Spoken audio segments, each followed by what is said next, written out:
Ladies and gentlemen, happy October 1st. We are live here on MythBrigade with our first stream of the month, and I could not be happier than to announce that it's going to be with my favorite of our GMs, the twisted, the depraved, well, Byron's here too, but Chantel, take it away. This is your show. So they remember? Yeah. All right. Go for it. Oh my God, like right now? Oh, Yeah. You're right now. We're on. We're live. You are so live. I'm so live. Hi, everybody. I'm waiting for Jason to talk, and it's just me, all me. It's not going to happen. I know. Hi, Chantel Kaplan here. Thanks for coming in and playing with us on a Tuesday night. Tonight, we have something a little bit different for you. We're stepping away from Grindhouse for a little bit. Just for a small little one-off. This one is coming from one of the official Call of Cthulhu books, Chaosium books, Gateways to Terror, 3 Evenings of Nightmare. And so, available at local bookstores and whatnot, and of course Chaosium Con. But we are going to be playing a game called The Dead Border. And so as we get started tonight, I'm going to have us go around and, folks, if you would, introduce yourself and then introduce your character. And just a little bit, we'll find out more about your folks. But so I guess who would like to go first? I'll just let you jump in. Fine, I'll do it. By the way, hi everybody. I'm Tara. I will be playing Helen Roeker, the landlady, this evening. Yes. Excellent. Thank you. And again, you look so magnificent. I'm so happy. Next. I'm Eric. I'm playing Thaddeus Wilson, TW Wilcott. I am a bookstore owner. Nice. And Eric, thanks for joining us. You may have, if you are following our one-shot abomination series. Eric played in The Island, and he gave us a glorious moment with Gadzooks. If you have not seen that, episode, please go back and watch it. It's worth it just for that speech, if nothing else. But all right, thanks for joining us, Eric. Okay, continue. I'm Byron. For anybody who might not know me, that means you've never watched this channel before. But welcome. I am Fred Samuelson, and I'm a nosy neighbor. So I wouldn't be so nosy if you guys wouldn't be doing all that stuff at weird times of the day. And open your curtains. I need to be able to see in your house. Oh my God, thank you, Byron. Okay, I just peed. Thanks for that, Byron. I appreciate it. I did. It's Star's fault. I'm loving it so much. And last but certainly not least, Dan. I'm still trying to work out how the P was Tower's fault. But aside from that, I'm Dan. And tonight I'm playing Alan Anvil Fantozzi, business associate. And the way I look at the world, the law is an ass and it's every man for himself. Need I say more? You do not. And in fact, as we start looking at this game, our scenario is set in the year 1931. To be exact, it is June 21st, 1931. And we live in Providence, Rhode Island, and all of our players here tonight live in Ma Shank's boarding house in Providence, Rhode Island. Times are tough. The Great Depression means that immigrants and long-term residents, including you, are experiencing hard times. And so all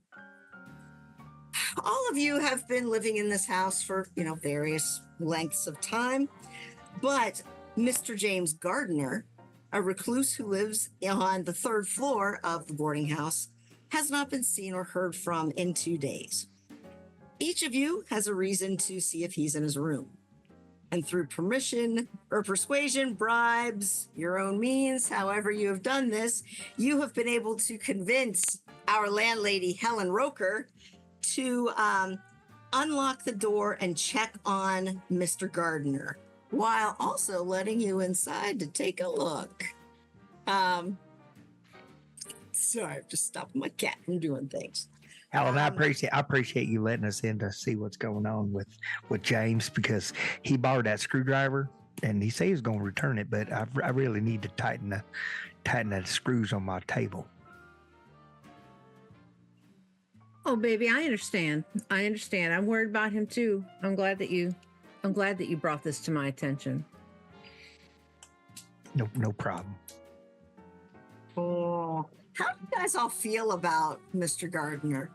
I don't know if this is quite the right time for that, but why are you at this door? Why do you care about him? Well, James is pretty good. Despite the fact that he's a Yankees fan, but it's okay. He'll come around, and it is what it is. But he needs to be a Red Sox fan. But I gotcha. I'm concerned about him. He's just such a nice, interesting man. He's he's a sweetheart. I suspect there's more to him than his quiet exterior suggests. Mm. Oh, sorry. Go ahead, Helen. He's made me think about baseball in a different way. Just give him a chance. I bet you think about baseball when you're thinking about Mr. Gardner. I do. He's got that signed Louisville Slugger. I wouldn't mind getting my hands on that. Home runs all the way. I myself haven't seen his bat yet. I'd like to. Mm-hmm. Well, and how does he interact with your son? You have an 11-year-old son named Tommy, and Tommy's a little scamp as he runs around places. But how does he get along with Mr. Gardner? Do you know it all? Mr. Gardner tends to keep to himself. He does not get in other people's business. He lets Tommy be himself. Sometimes Tommy goes over and tries to peek in his door and look at his little projects. And he politely but firmly scoots him away. It's appropriate. You forgot that they play catch on Saturdays in the backyard. You can see never mind. I sure appreciate you keeping an eye on this place, Fred, when I'm not around. But you're right. You're right. They do play catch sometimes. And that's real sweet. It's real sweet. It lets me get caught up on my housework. Yeah, and you do a lot of housework around. Ma Shanks while she owns the place, she's getting a lot older, and so you've been brought in to cook and clean and take care of things that she just can't anymore. So you're a really busy woman. Of course. TW or Anvil, how about you guys? Anything you would like to share, at least with us? Mr. Gardner and I have had quite a few fireside chats here and there talking about the world of the fantastic, I would say. We've both enjoy interpreting dreams and reading about fantastic places. And I, owning my bookstore, have certainly shared some books with some of the other tenants here, reminding Mrs. Roeker, you do have that copy of A Cave for Two, which would need returned at some point. I'll go get that right now for you, sweetheart. Thank you. And for my part, I don't think a whole lot about him. I mean, he's good for some quid pro quo. And right now, I need to get in his room because I got him some cutlery and he's supposed to do some cross tabulation for me. And I ain't seen him in 2 days. That's a problem. That's a problem. Man, so, you're all just very concerned. Residents. Oh, yeah. Concerned. That's it. Yes. Concerned about him. And so, you're all gathered outside the room of Mr. James Gardner, and he hasn't been seen for at least 2 days. Mrs. Roeker rattles some keys and finds the one for Mr. Gardner's room, and then knocking once more just to make sure that there's no response, the key is turned in the lock, and the door slowly opens. And from within, as you all as this door opens, you have the lingering smell of candles long since burned out, and something sickly sweet and copper-like. Looking in, you see a shocking scene. Framed in the shafts of sunlight streaming through the gaps in the curtains, a body. Dun, dun, dun.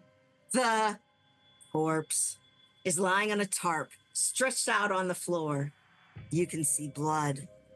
Such a lot of blood. The man's body and clothing are covered in it. It looks as though he somehow fell over from a kneeling position, and the dead man is wearing green tweed coat and brown sweater vest, the same clothes Mr. Gardner usually wears. It must be Mr. Gardner. Not James. That's not James, is it? This is very stressful. I think you all need to make sanity rolls. Fred, go find out. Go look at him. Well, Oops, let me get in the right place. I'm gonna. Oops. Sorry, wrong thing. Did it roll? Nope. I don't think Okay. so. Did it? Sorry, I was like, I think I rolled a lot. you have like 4 sanity checks. I mean, you passed them all, which is good. I'm screwed for the rest of the game. You really That is are. correct. And so we have. Oh, excellent! You I'm gonna. passed. Wait, did I see Ed? What did I see you with? Oh yeah. I made it. Okay. Good. Yeah, you've all passed, and so you're going to take 1 point of sanity loss. I mean, because this is your home, and the coup is killed in your home. That's very stressful. But at the same time, it's the depression, and Didn't mean to do that. some of you have seen some things in your lives, and well, this isn't terribly. Yeah, I was in a Great War. Oh, yeah. Right? Do you have, Yeah, And that we- wasn't It food It policy. wasn't a Great Service, War. It was sweetheart. the Great War. We Do you have any- appreciate your service. Luckily, the world never see carnage like that again, thanks to the hard-backed efforts of the never soldiers. again. Never again will it see it. Our little doughboys. Yeah.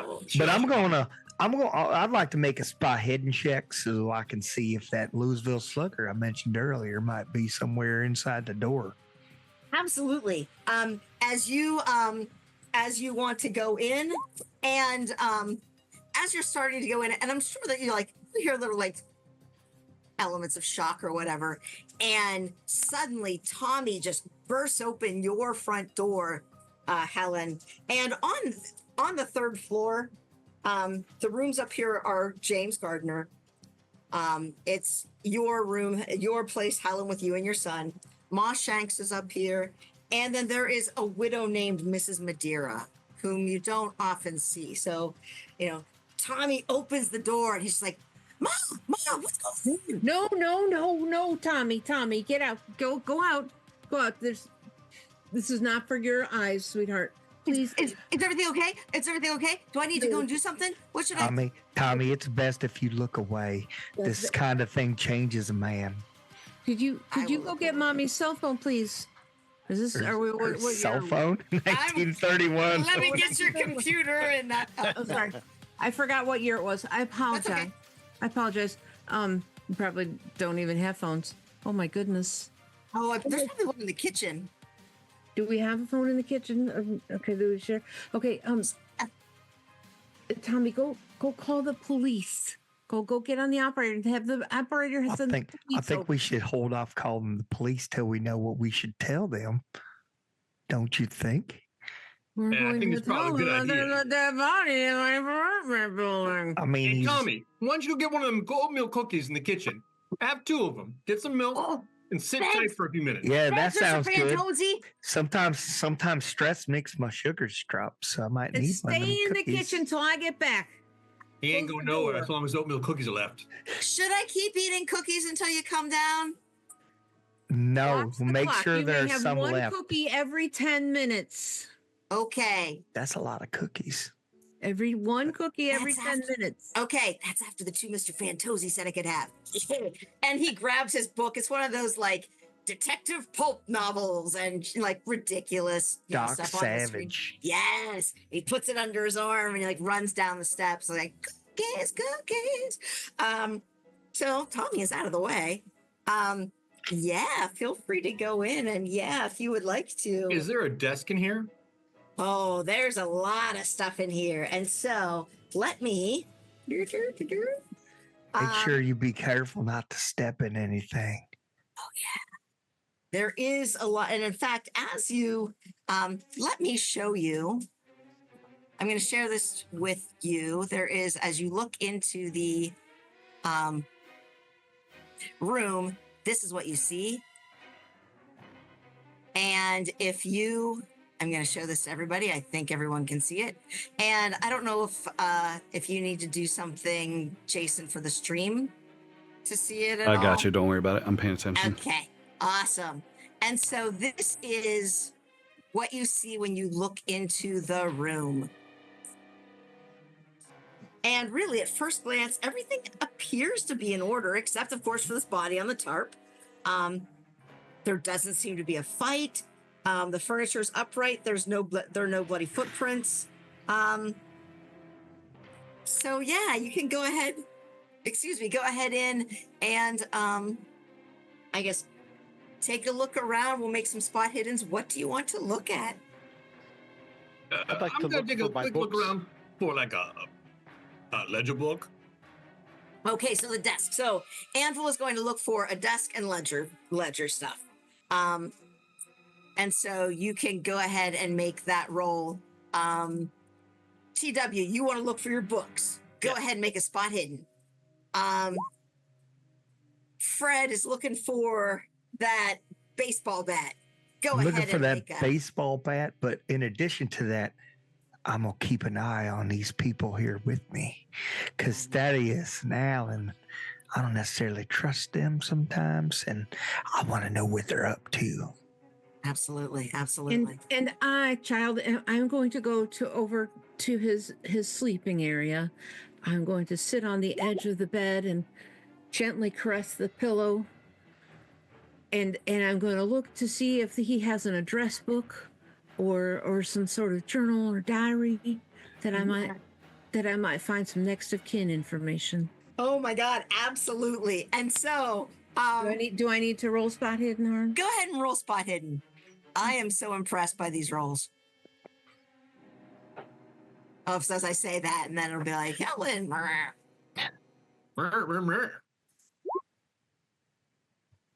Yes. All right. And so, as you go and look for these things,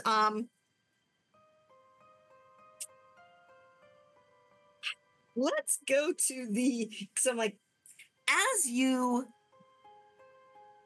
with our two extremes, so TW and, sorry, my cat, and Fantozzi, you guys, even with your extreme successes, you don't see any of those things well, Fantozzi, you don't see any ledgers lying out or anything like that. And so you figure it must be hidden in some fashion. With TW, as you look at that bookcase,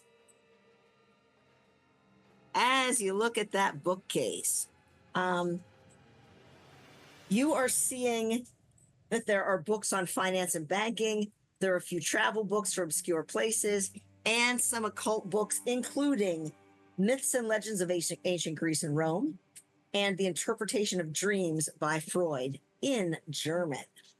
Is that those are two of the books that you had loaned to him and you're looking for, but there are still a couple that are missing.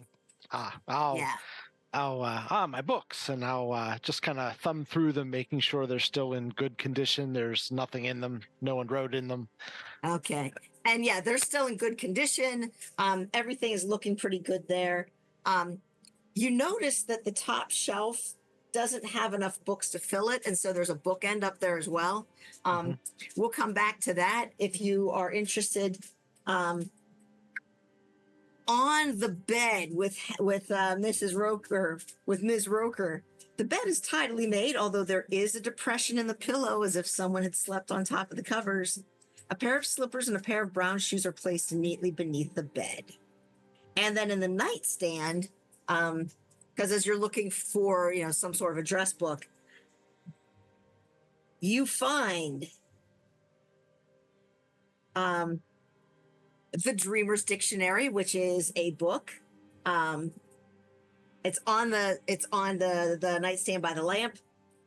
And in the drawer itself is a slim journal, along with a small corked bottle of liquid and a small vial containing an off-white powder.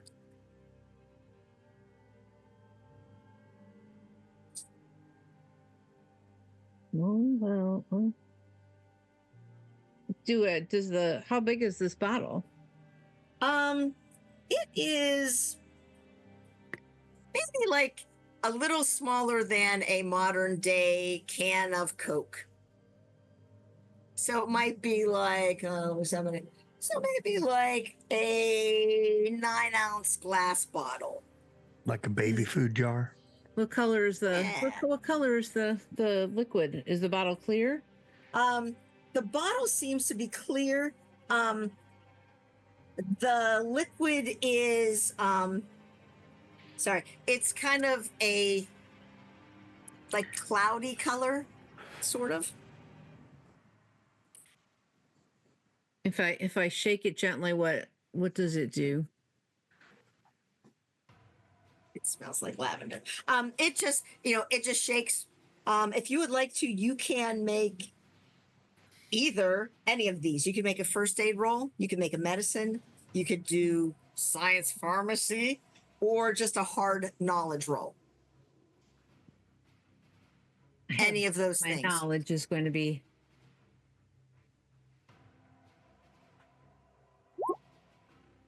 That's a hard success, darling. Oh, nice. Okay. And so with this hard success, you recognize both of these. The liquid in the bottle is laudanum, and in the vial is cocaine.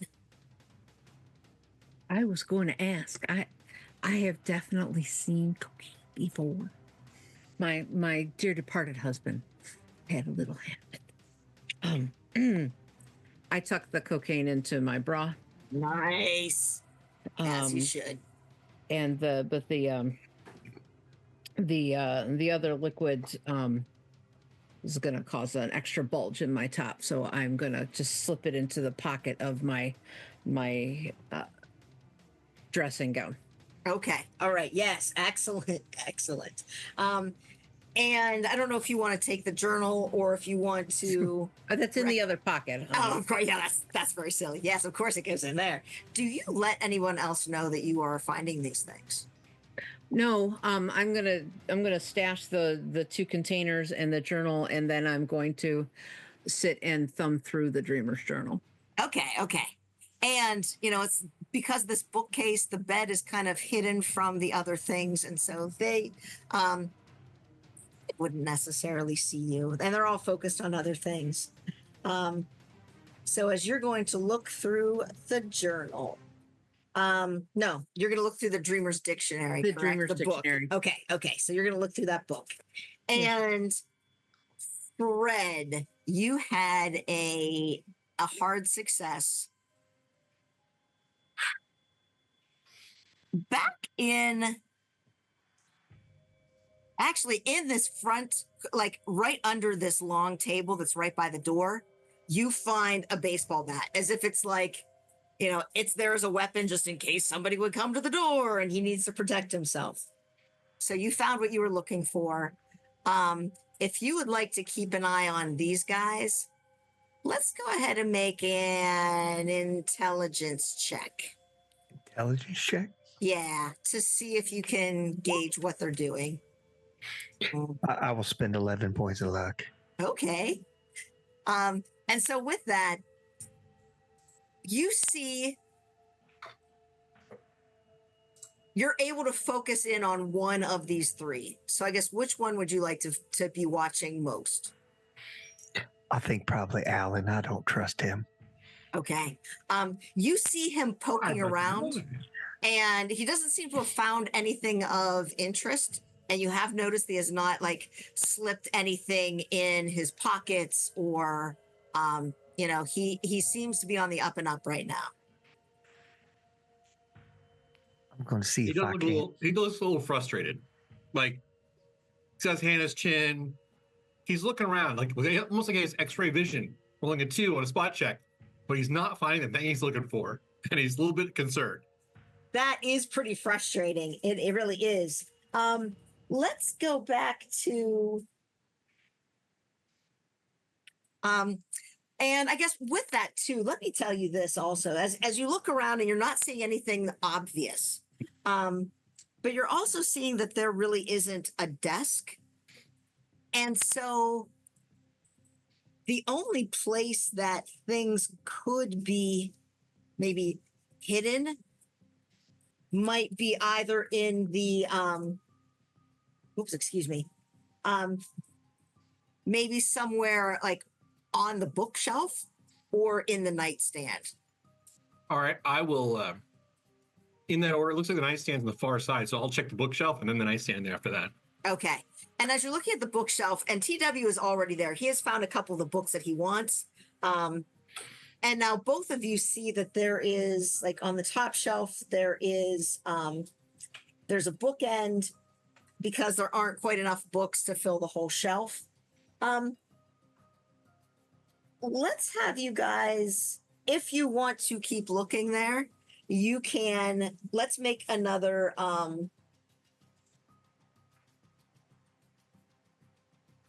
make an intelligence check.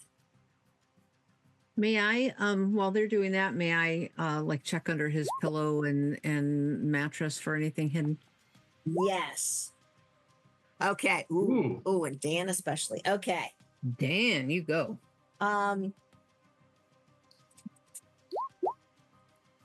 don't find anything. I'm overwhelmed. Yeah.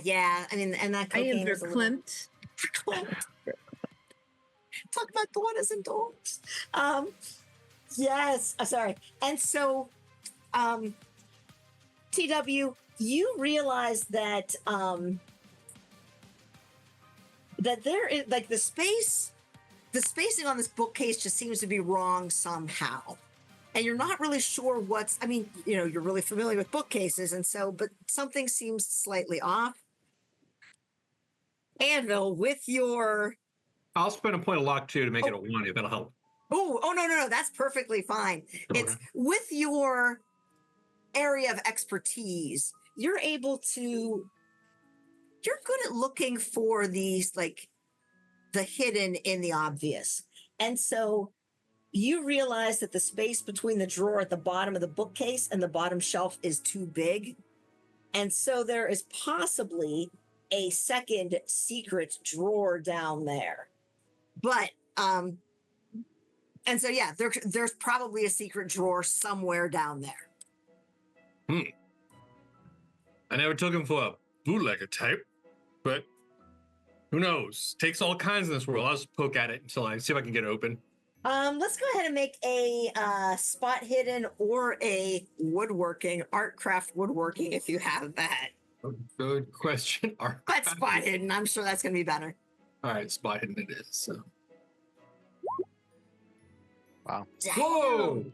Wow. I gotta tell you, Dan? Anvil's hot. That Yeah.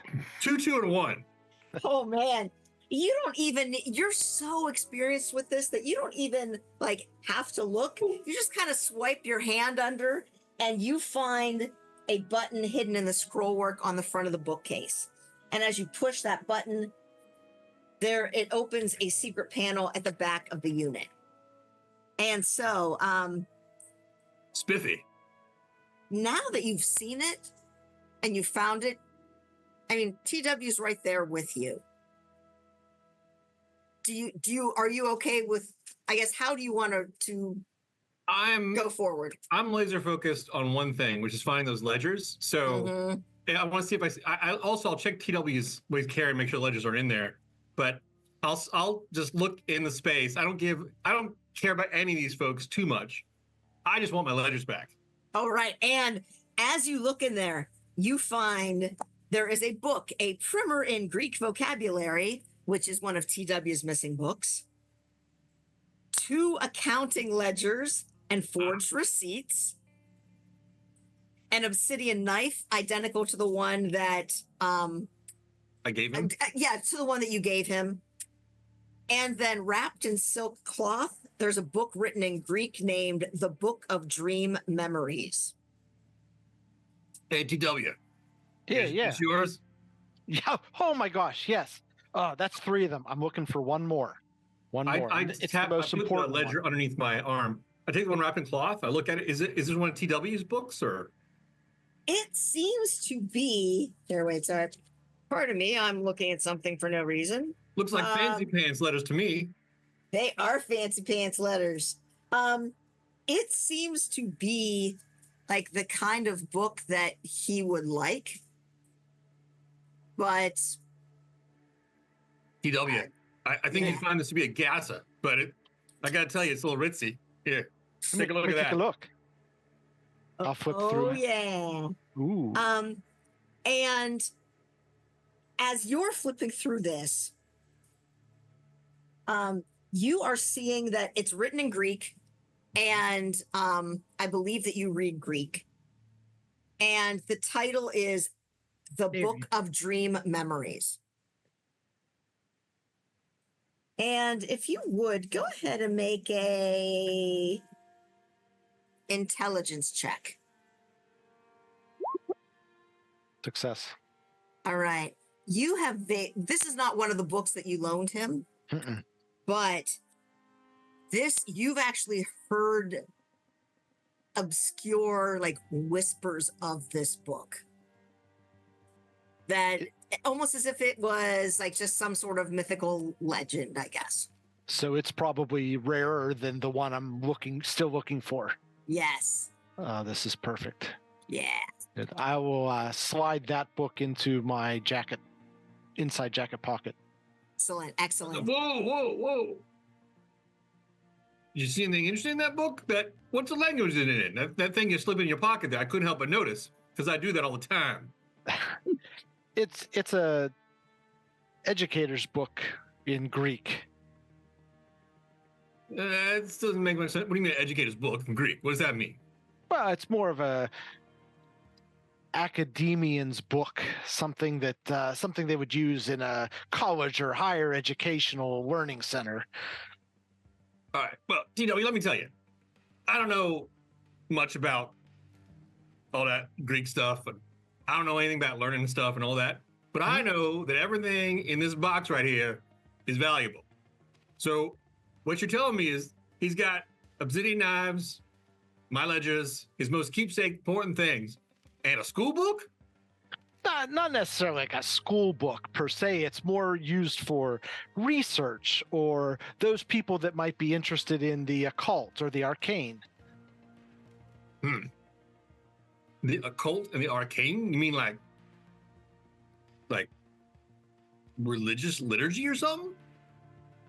Things like that, or ghosts or spirits. Those things from beyond. What's something like that worth? I'd have to do some more research, but books like these are hard to find in this condition. All right. So we're talking butter and egg money here, huh? Could be. All right. Well, don't forget who found that thing. If you, we might have to figure out where to sell it, on the market. And I can certainly help with that. If I had a good price from you, I'm glad to split that. I understand. 70-30. Oh, I would give you 35. Don't sell yourself. How big is Thaddeus? How big is his body? Is he like a big guy? He might be. He's kind of tall, but thin and more frail. Okay. I say, definitely not a bruiser. Put it that way. I hear you. I hear you. Just keep an open mind. That's all I'm saying. Anything? I'll take the knives back that were there that I gave him. And there's one knife. The other knife is missing.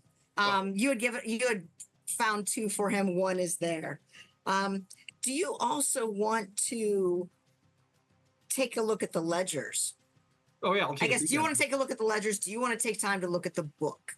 If you want to take a look at the ledgers, go ahead and make an accounting roll if you have that. I do. Oh, Wow. I am rolling like a motherfucker. damn. Okay. So, Jason, could you please disable James's like algorithm from? I would love to know what. How much did you pay for these rolls, Dan? Is there a module you bought? The devil doesn't really count things in coins. we have a special arrangement. Don't question it. Anyway, no, sorry. That's what happens when the GM buys the module. Yes, the GM No shit, buys right? everything. No. Mm. So in your accounting roll, Gardner has produced a false ledger that hides several crucial transactions, and it is this is exactly what you're looking for, and this is also exactly that the old books and the new books are there. So you have everything that you were looking for. All right, I go down the thing. I say, well, the Schmolians and the clams equal the jack. The dough equals the scratch. End of story right here. I clap the book closed with a thing. And I'll if I can, I'll stuff it. Like, if it's too big, I'll just put it in my belt. Okay. Oh yeah. I say, Mrs. Roeker, I know he already lost his deposit, but you need some help. I don't know. What do you want to do about this body over there? I believe I made my wishes clear. We need to call the police.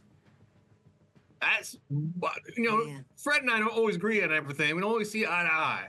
But I have to say, I agree with Fred. Police never help anything. You're gonna find yourself buried in paperwork if we call the police. And I'd prefer to find my last book if possible. Yeah, the police is coming here and they're gonna lock everything down. And Exactly. not only that, but A man is we're all dead. gonna be suspects. We need to Dead, fellow. men die all the time. Don't worry, it happens to all of us. Died violently and deserves to have the authorities figure out how it was done. And Right, by but whom. he could have taken his own life or something like that. You don't want, and think of it like this, like I'm sure that what little bit of scratch we get together kind of helps to support you here at the boarding house. They might make this a police scene, and then we'd all have to move. And then what would you be able to do for work? Now, Fred, I think you're just a little fantasizing over here. You're kind of catastrophizing. There's no reason to think that anything like that is going to happen. There's every reason to think of that. What are you talking James about? was a nice man. I've seen them people outside. They pay attention to everything. And then it's going to be gossip all through the whole town's going to know. It's just a matter of weeks. And then everybody's going to don't go stay at Mall Shanks. And then what's going to happen? People die all the time. Why don't you just let us look first? We're smart in these things. I'm letting you look. Alan's a smart businessman, and Thaddeus, T-Dubs, man, he really knows about like owning stuff and things like that. And I'm not saying you don't know what's going on, but I know your husband probably had a little bit to do with the books and stuff before his passing, but it's okay. All right. Fred, As this conversation is going on, I will give us 1 hour. 1 hour, I think, is plenty. 1 hour, and then we must call the police. We It's the right thing to do. certainly should. oh my Certainly God. should call the 1 police. hour. 1 hour is not that long, right? Starting now, right? Starting now. All right. Anybody got a pocket watch? What time is it? Well, there's a little clock over on the nightstand. Okay, that's cool. Well, I'm gonna get down on my hands and knees. I had a baseball bat like kind of in two hands, and I'm gonna use it to like kind of When he push gets so down that on my his hands and so I'm knees- not Great. leaving As so I'm Fred not is- leaving any fingerprints Yeah. and stuff. You know. Wait, as Fred, he gets as down on his you- hands and knees, I misinterpret that as he's going to say a little prayer, Oh, and I get okay. down on the floor with him Okay. Okay. and and supplicate. And as you two turn to do that, You see that Anvil is already checking out the body. He has, while you two were talking about this, he just went over and was like, dirt. And so I would like Anvil, and I guess TW, do you want to look at the book, or do you want to look at the body? Or do you want to listen to this? Book over the body. Okay. So instead of the body. So don't let me forget, we're gonna come back for your book. With the body. Anvil, you can make either a first aid or a spot hidden. First aid or spot hidden. Yeah, whichever you prefer. Oh, my failure. And that's really, he's just resting. He's needing some help. Is that a spleen? Yes. Well, and as you're looking at this body, The kidney. and he's lying in that position, in the map, there's a deep cut freshly made around the head, as if a knife had traced a spiral from the crown of his head to his neck. His clothes are blood soaked, and as his shirt is unbuttoned, you can see these strange marks on his chest, and the blood is dry, suggesting all of this took place some days ago. And so as you are noticing that and kind of stepping back, Fred and Helen have gotten down, and Helen's praying, and Fred's coming in with the bat. And Fred, you see a similar thing to what Anvil sees. Is there any sign of the knife? I was specifically looking at the knife. If you have moved the body, then yes, it is right under his body. I'll let him. You move the body. Yeah. I'm paying attention to what he's doing. I'll use the bat The if I police have are gonna to. know you've moved the body. I reach in with the fingers. I'll push his hand. I'll push his hand away with the bat. Well, I was gonna do this actually while you guys are still talking, but Oh yeah. Alright, So fine. go ahead and do a stealth But I've been check. watching you. Do a stealth check, Anvil, just to make sure that I got a 2 to he be doesn't watching even you. notice that he's watching you look at the spiral on his Alvin. head while that knife just goes right up your sleeve. He doesn't even see it. And let us come back to the body in just a second in case Helen wants to look at it as well. But with this book, TW, you can make it's all written in Greek. So if you want to make a language Greek roll, and I'll tell you what you read. I don't see language. Crap, let me see what it looks like under there. Oh, there it is. Ancient Greek. Gotcha. Okay, yeah. Nice. Okay, with your hard success, you are seeing that it is a barely coherent account of this Irish monk from the 9th century CE, describing the dreams that he's experienced after reading some ancient scrolls discovered while cleaning out the monastery's library. And this is a 1658 edition of the book. It's a later reproduction of the original, bound in cracked and worn leather and frail with age. A bookmark has been placed in the book, noting a page of interest. And with your hard success, you also realize there's a lot here. The details are confusing, as you might expect, because he's transcribing his dreams. The writer claims to be making regular visits to a place he calls the Dreamland. And it suggests that the writer was having dreams in which they were reading a dream book. And sections of the Book of Dream Memories appear to be an attempt to write down what was seen in this dream book. Where the bookmark was placed, there seemed to be instructions on how to enter this dream realm. And the writing on this dream realm. And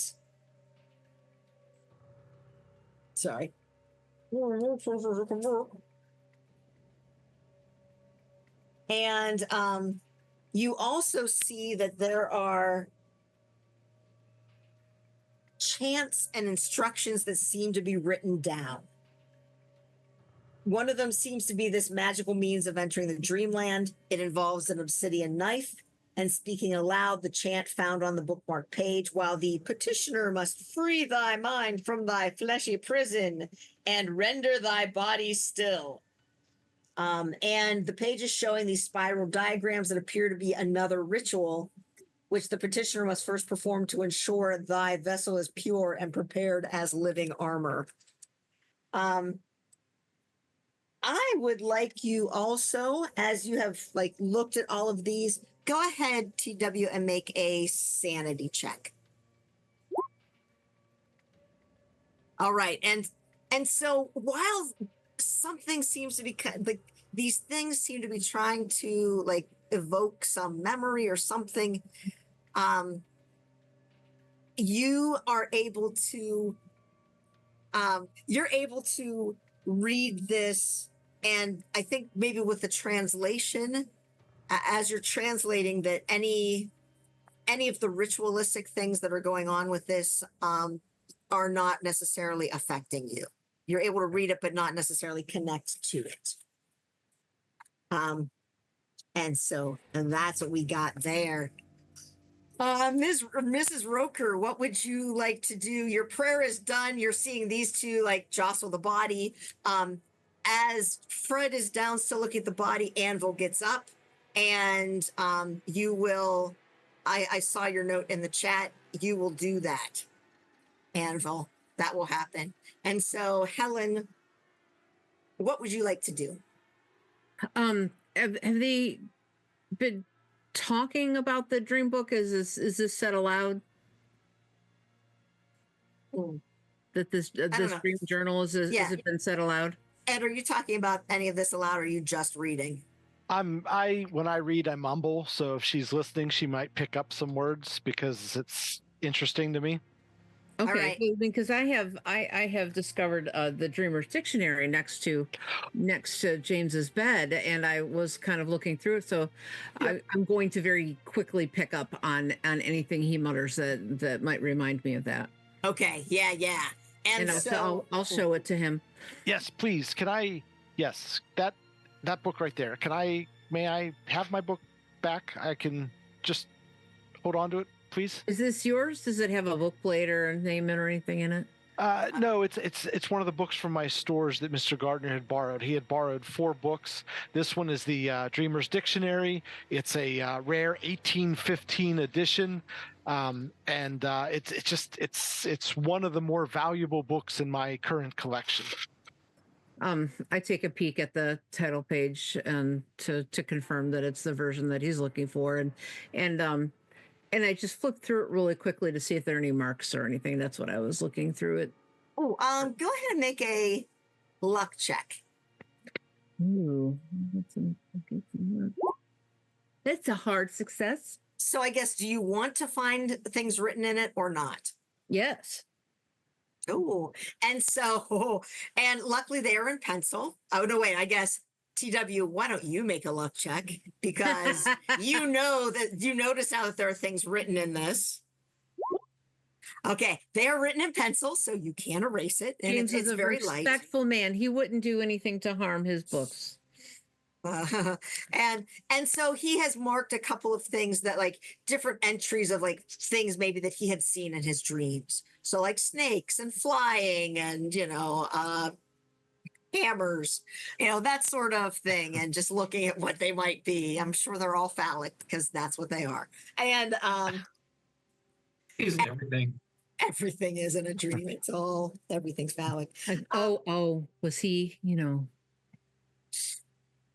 was he a little light in the loafers? In the Greek literature? A friend of Dorothy? Friend of Dorothy. You are... None of you really know that answer. Well, there was a time where he borrowed a book that was more like the books that Mrs. Helen Roeker borrows, and it was called How I Learned to Love Tentacles, a Crackin' Good Romance. So I... AW, you are not supposed to tell people that. Well, there's just books. There's all sorts of different kinds of book. You love Diamonds in the Rough, Finding Happiness with a Dwarf. There's nothing wrong with that book. If a young man wants to experiment It was with for literature, research. that's his own business. Exactly. It's educational. It expands the mind. This is supposed to be private. A ladies' library selection should be private. That is true. I apologize, Mrs. Roeker. That was another Mrs. I'm Roeker, just a right? lonely old lady with a little boy to take care of. Bless you. that was so rude. No, it was, oh my God, it was awesome and wonderful. And I can't wait to, oh my God. I just had to get like, Edder, this is why I love you so much. Oh my God. Okay. Alvin, are you okay? Are you coming down with a cold, honey? Oh no! You see, Alan's eating an oatmeal cookie. I'm Yes. fine. So, anything interesting? Something about snakes, flying snakes. I don't know. Snakes. But you've got the books back, which is awesome. You've gotten to hear some things, and now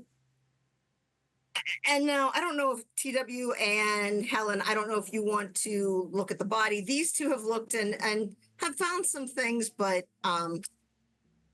I don't know if you also want to take a look, or if you would want to. Yeah. It's Now, like he was.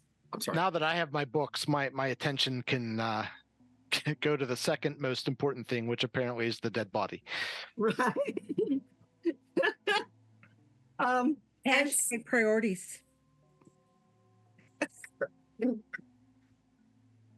so I know everything I do in this outfit is great.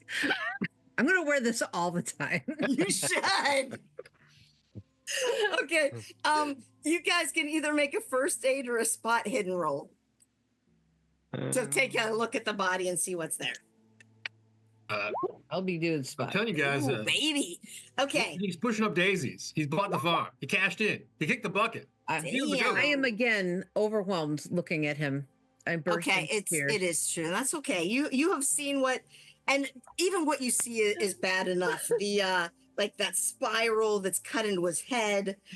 His clothes are blood soaked. There are these marks on his chest, and all this blood is dried, suggesting that this is done days ago. And so, he's just been lying here in the room next to like your son's bedroom, and he's been dead.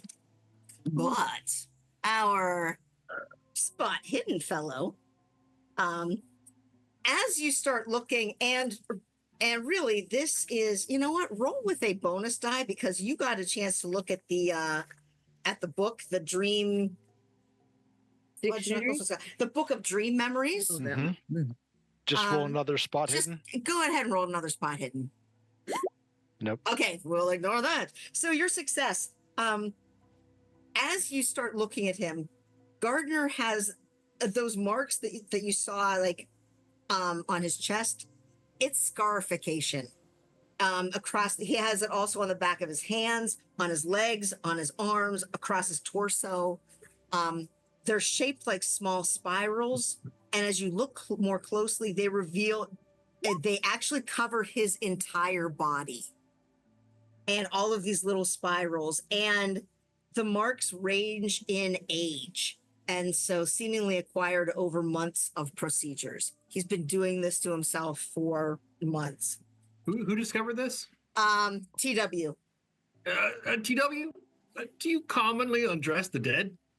Oh, no, not under these circumstances, but this is very interesting. So this book, the book that you found wrapped in silk, this book of dream memories, it talks about different rituals that this monk found, and scarification. It's a body modification technique. Involves cutting or burning or etching. this looks like more cutting, but it'll express a cultural identity or a community status or some sort of religious belief. And I start to read some of the book that I read to explain to them where the parallels are. Yeah. And That sounds like the devil's work.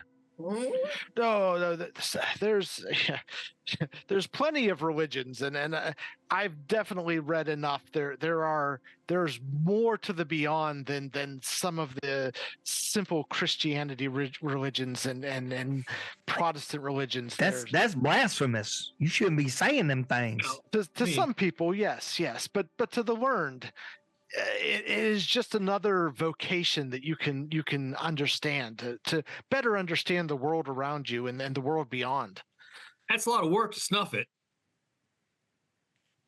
Yeah. well, I mean, if you're gonna take a dirt nap, why not just cut the throat? Why go around and that looks painful. I mean, you're gonna check out. I mean, so in the picture in the map and the thing, it shows is that like a blanket or like a tarp or it's what a is tarp. that? So he had the tarp is over this nice oriental rug, and So he knew he was going to do this, or somebody knew they yes. were going to do it. Yeah. And the things that the different scars, the things that you are seeing, TW, all of these things are exactly as they were marked in the book. Mm-hmm. And as you keep looking, and looking at some of the supplies now, because there are some candles next to the tarp. There's a piece of paper, and they're splattered with dry blood. But you can see that on this piece of paper is written the instructions that were in the book. He rewrote them on this piece of paper, so he had it in front of them. He also had diagrams of those spirals, which are now on his body, just carved into his body. so you think if we sold the book with the candle and the other stuff, it might make a nice set? Like we could sell it more as a group? Might be worth a bit. I take my dish towel and I smack Alan. Saying that. How could you say something like that? This is Well, fascinating. He doesn't need them no more. And in fact, as you see, TW, as you look at this paper, I'm going to show you guys what it also.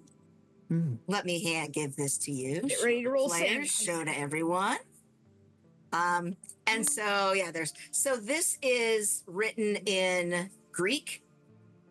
And so TW, if you would like to make another ancient Greek roll. Sure. And tell me if you make it or not. Success. All right. So this first one, you're able to translate. And so I'm going to show you this one as well, because it is the translation of it.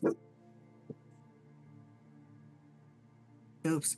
And so I shared those with you. I don't know if I'm actually showing them to you now or if I just closed out. I forget. No, I can see it. Okay. And then I guess the question is, do you want to translate this for the rest? Yes, I'm completely fascinated. I call upon Yog Sloth to hear my request. The gate and the key. This vessel has been prepared. That's his body. That's what those symbols are for. Empty this body, transport my will, prepare. That sounds like some sort of prayer. I don't think you should be saying that. It could be. The word. Are you going to pray that? Nero, dream. Oh, Nero's dream. Prepare the way to dreams. Yog Sothoth, open the gate. This is. You want to talk about what could go with this book to make it worth more? This is the thing. It's covered in James's blood. Exactly. Well, to be fair, You we don't people are 100% know that it's James's blood, but could be someone else's blood. You people Could are be. sick. It's just fascinating. I don't really want nothing to do with that thing. That's all bad. Yeah, you got me a little confused here. Now, I mean, clearly, this man has gone west. So those little scratchings, whatever they are, Greek? I mean, come on. What good are they? I mean, mean, it looks like he did a human corkscrew on himself. he did. According to the book, it was his way to prepare his body to go to some sort of other spiritual place. So he cut a spiral on his neck to the crown of his head to kill himself. Well, he should have. There should be a knife or something around here. I'll kind of poke around without really touching anything nasty necessarily. Just kind of with my I have a pen and a quill, and I'll try to lift up little pieces here and there. Has anyone seen a knife or some sort of a blade of sorts?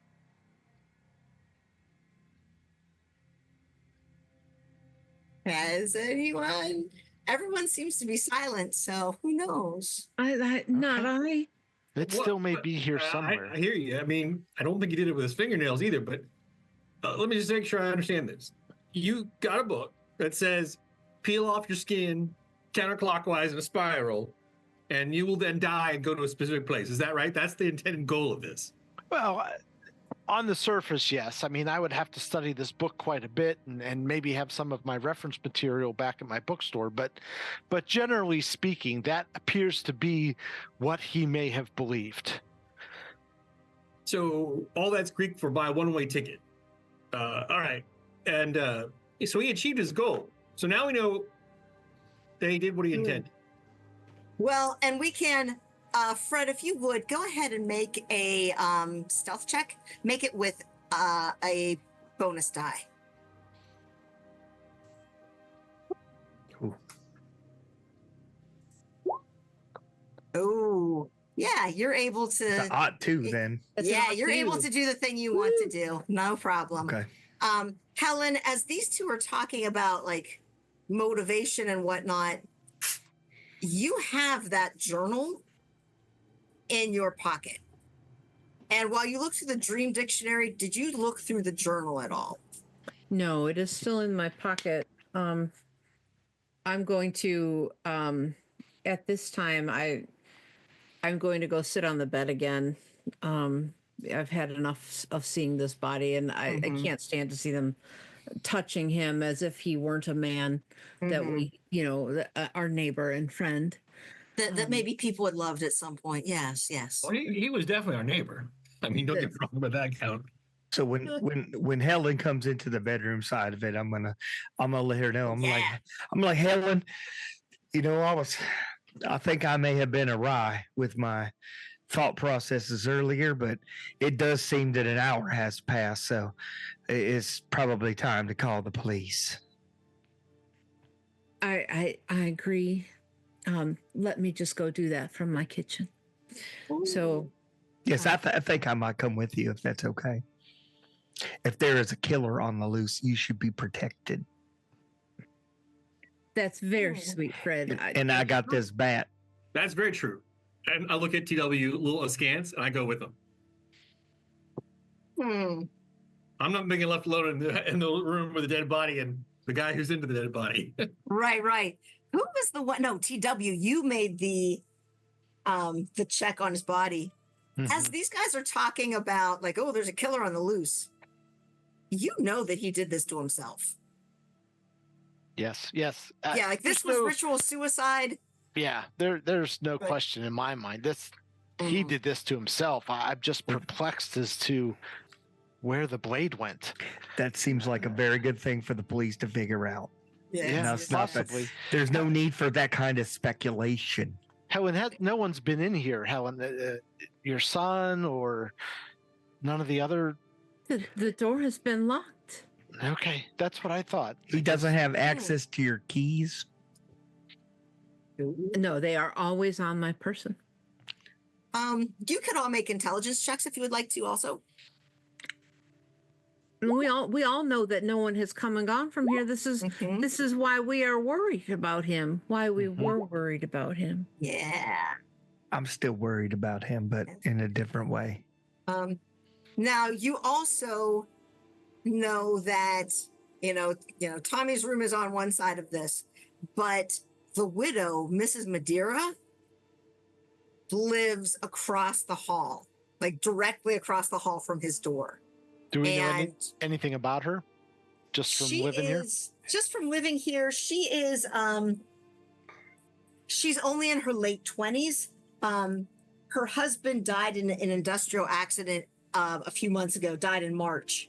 And so she has, since the death of her husband, they lived there together. And since he died, she has really not left her room very much. Helen, you know that you've kind of brought meals to her. She dresses all in black and often also has this like long black veil that she wears, even when she's alone in her house. Fred and Alan, if there's a killer on the loose, we should check on Mrs. Madeira. Why don't you boys go check on Mrs. Madeira while I call the police? That sounds like a great idea. I think I will go check on her. Grief can be a powerful thing. She may have heard something as well. That's possible. So why don't you boys do that, and I will go check on Tommy and take the rest. If there's any of those oatmeal cookies left, I will take them away, and I will call the police. That sounds like a good idea. Make sure you let them know that the only person that really touched anything in there was Mr. TW and Alan. I wasn't watching anybody. Oh, and of course you, Fred. I didn't touch anything. Yeah, you did with the baseball bat. I touched the bat. That's it. But this bat belonged to me, so I didn't touch anything that belonged to I wasn't him. watching the whole time, so you were standing right next to him, and no one was really paying attention. So you easily could have touched him. Boys, See, right there. that's the difference, Alan, is while you weren't watching, I was. And I know what you did. So don't you Boys. worry. Boys, quit squabbling and go check on Mrs. Madeira. Now, So I'm let's going to check roll on the widow. intimidate to get them to shut up. Oh, nice. Hold on. And roll with advantage, roll with a bonus die. Jeez, I don't need Ooh, one. You don't need one. Yeah, you have put them in their place. They will go and talk to the widow Madeira, and you can go and call the police. So let's go with you, Helen, and then we'll come back to you guys. Helen, what do you want to do? I want to go in and I'm going to carefully shut the door, and I am going to check on Tommy first, make sure he's where he's supposed to be. Is he seated? He's a good boy. I think he's probably at the table, as I told him. Are there any cookies left? There are 3 cookies left. You know that there had been easily a dozen cookies in that jar, but there are 3 left. He has, and the milk jug was full. It had really just come from the milkman, and easily half of it is gone. There might not be enough milk for dinner, but he's there and just absolutely. He does not need dinner, sweetheart. He is going to be full. Now, Tommy, do you have any schoolwork this evening? No, Mom, it's summer. Okay. Oh, It's the 21st of June. I'm very Mom. upset. I'm very upset. I'm sorry. You are right. You are right. I need to talk to you before I make this phone call. Okay. Honey, our dear friend and neighbor James, he has passed. He is beyond the veil. He has passed away. Oh, I thought you meant he was wearing a veil like Mrs. Madeira does. No.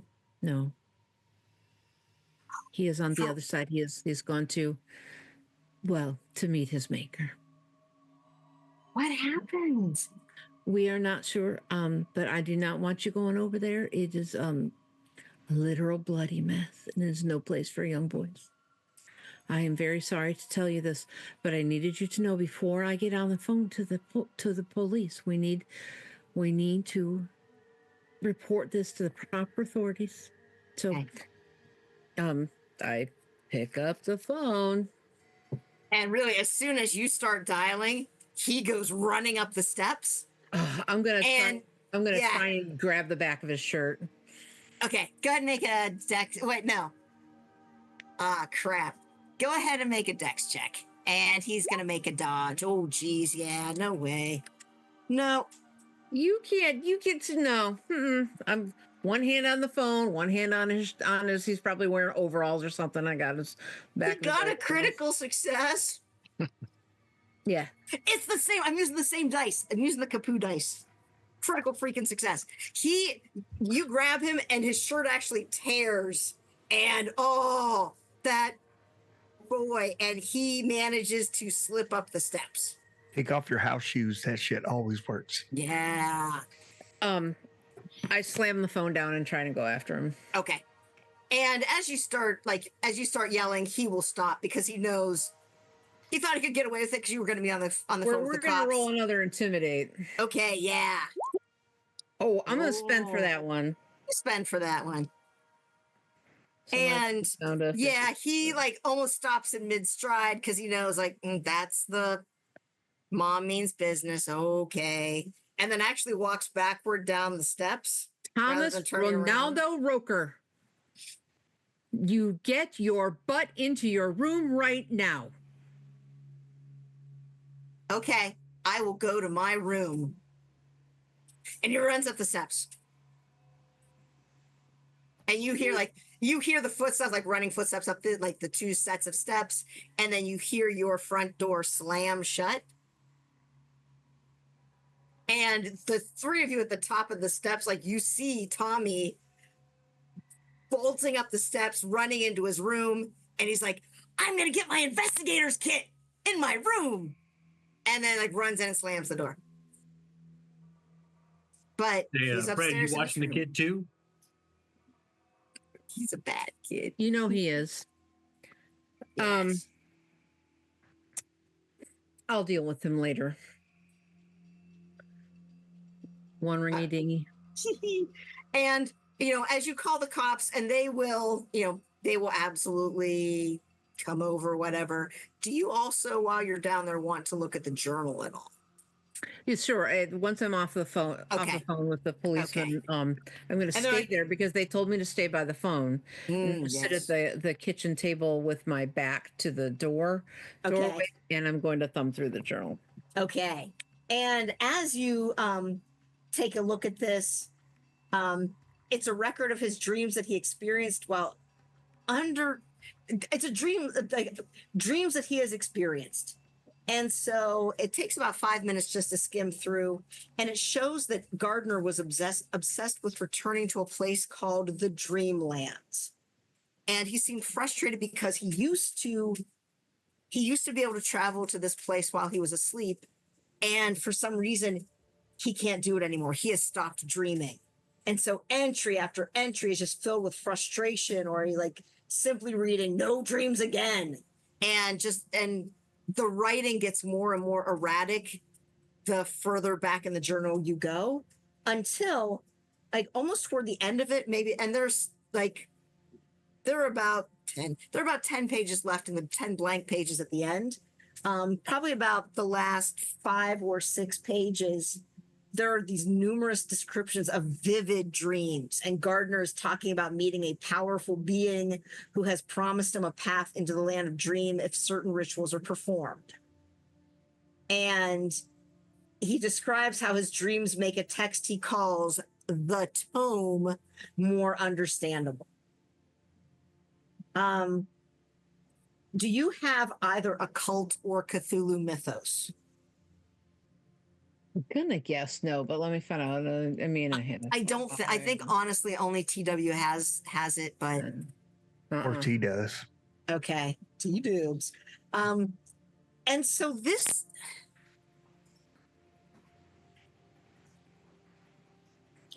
Make an intelligence check. What?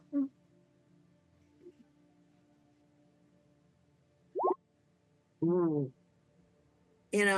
These could be things that were written under the influence of laudanum or cocaine. These,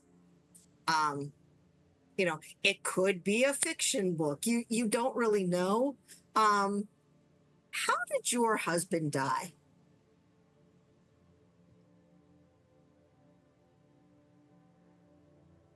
How did my husband die?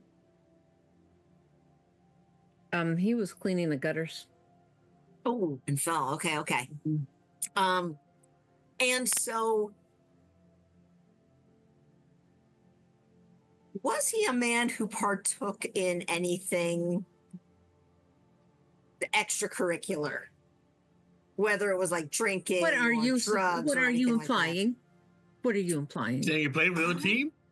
Just asking, was he a very straightforward man? Because you recognize both the laudanum and the cocaine, and I'm just kind of curious how you did that so readily. Well, He was always sneaking that moonshine.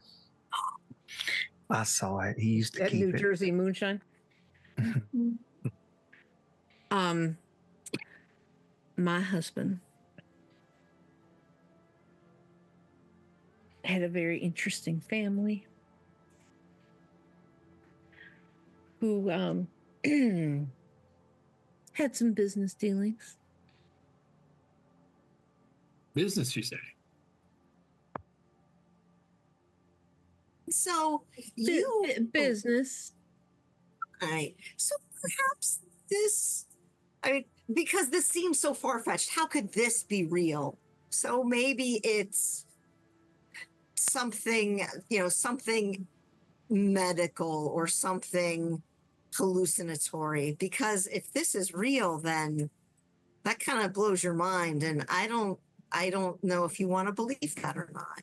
Oh, I absolutely do not believe it. I believe that it is clear that James is under the influence of Satan, witches, or some evil. I'm thinking of the blood splattered and all the spirals. It has to have been some kind of cult.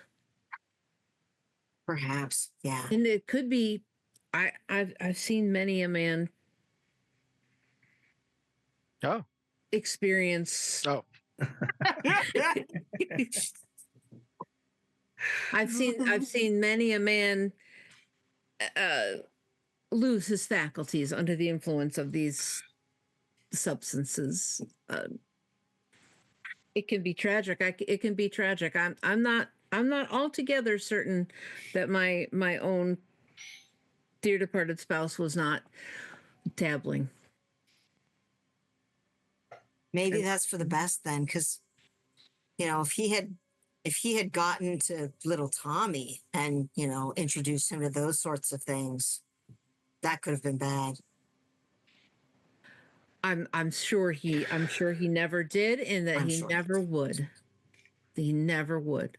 This was a grown-up business. That's true. But we all do what we need to survive. You understand. Oh, of course. You understand, and so did his family. Absolutely. You just have to. You need to do what you can do to help your family survive. And the insurance money that you got from your husband's death, and I don't want to call them kickbacks from his family, but his family it is profit sharing. Yeah. It is profit sharing. Yes. Mr. Fantozzi knows all about that. All about it. Excellent. I'm sure it's on the up and up. There's nothing to see here. And that's what I'm going to tell the coppers when they come. They pay taxes. That's right, Mrs. Roeker. That's right. And when the cops come, they take the body. Got no business about your business. That's what I say. That is excellent. I didn't tell them about what I found, by the way. They don't know. Yeah, they don't know about the journal. Yeah. I guarantee you that. And so as you're looking at that downstairs, now we're going to go back upstairs to the third floor. You guys have just seen Tommy run through as you are kind of trying to, I guess, decide who's going to talk to Mrs. Madeira. Well, that's easy. That's going to be me. Okay. And so, her door is shut. And so The way is shut. you can go ahead and you can just go ahead. I'm going to go over and I'm going to knock on it with the edge of the bat. Like tap, tap, tap, tap. Give it a little rapping at the door. And you hear you hear some like there had been a creaking almost and you recognize like she often sits in her rocker and just rocks back and forth. So you heard her rocking chair and then it stops. You hear some like shuffling toward the door. And then the door opens just a crack and she looks out and you can see this black veil and an eye is kind of like a face is kind of showing through the veil, but it's obscured by this veil. And so as she looks out, she's just like, Mr. Samuelson, what can I do for Miss Maynard? We was just checking on you. We was worried about you. Mr. Gardner's had an accident. What kind of accident? Don't tell me about accidents. I know accidents. The kind Accidents you like don't the come back industrial from. accident that took my husband. Nothing could be as bad as that. It's very similar. It's very similar, only not as personal to you. It's okay. How do you know about that, Mr. Samuelson? Because I keep an eye on these things. Yes, you do. You keep an eye on everything, don't you?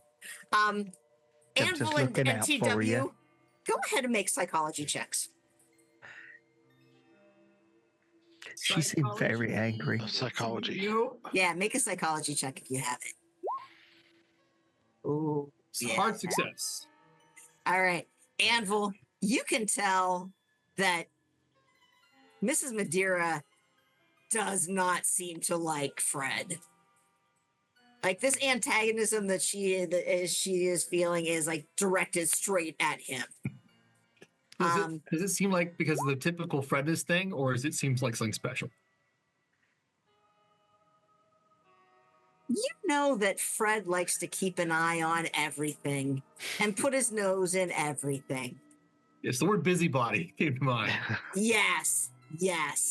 And whether it was, you had heard kind of like some talk around the time of her husband's death that Fred had been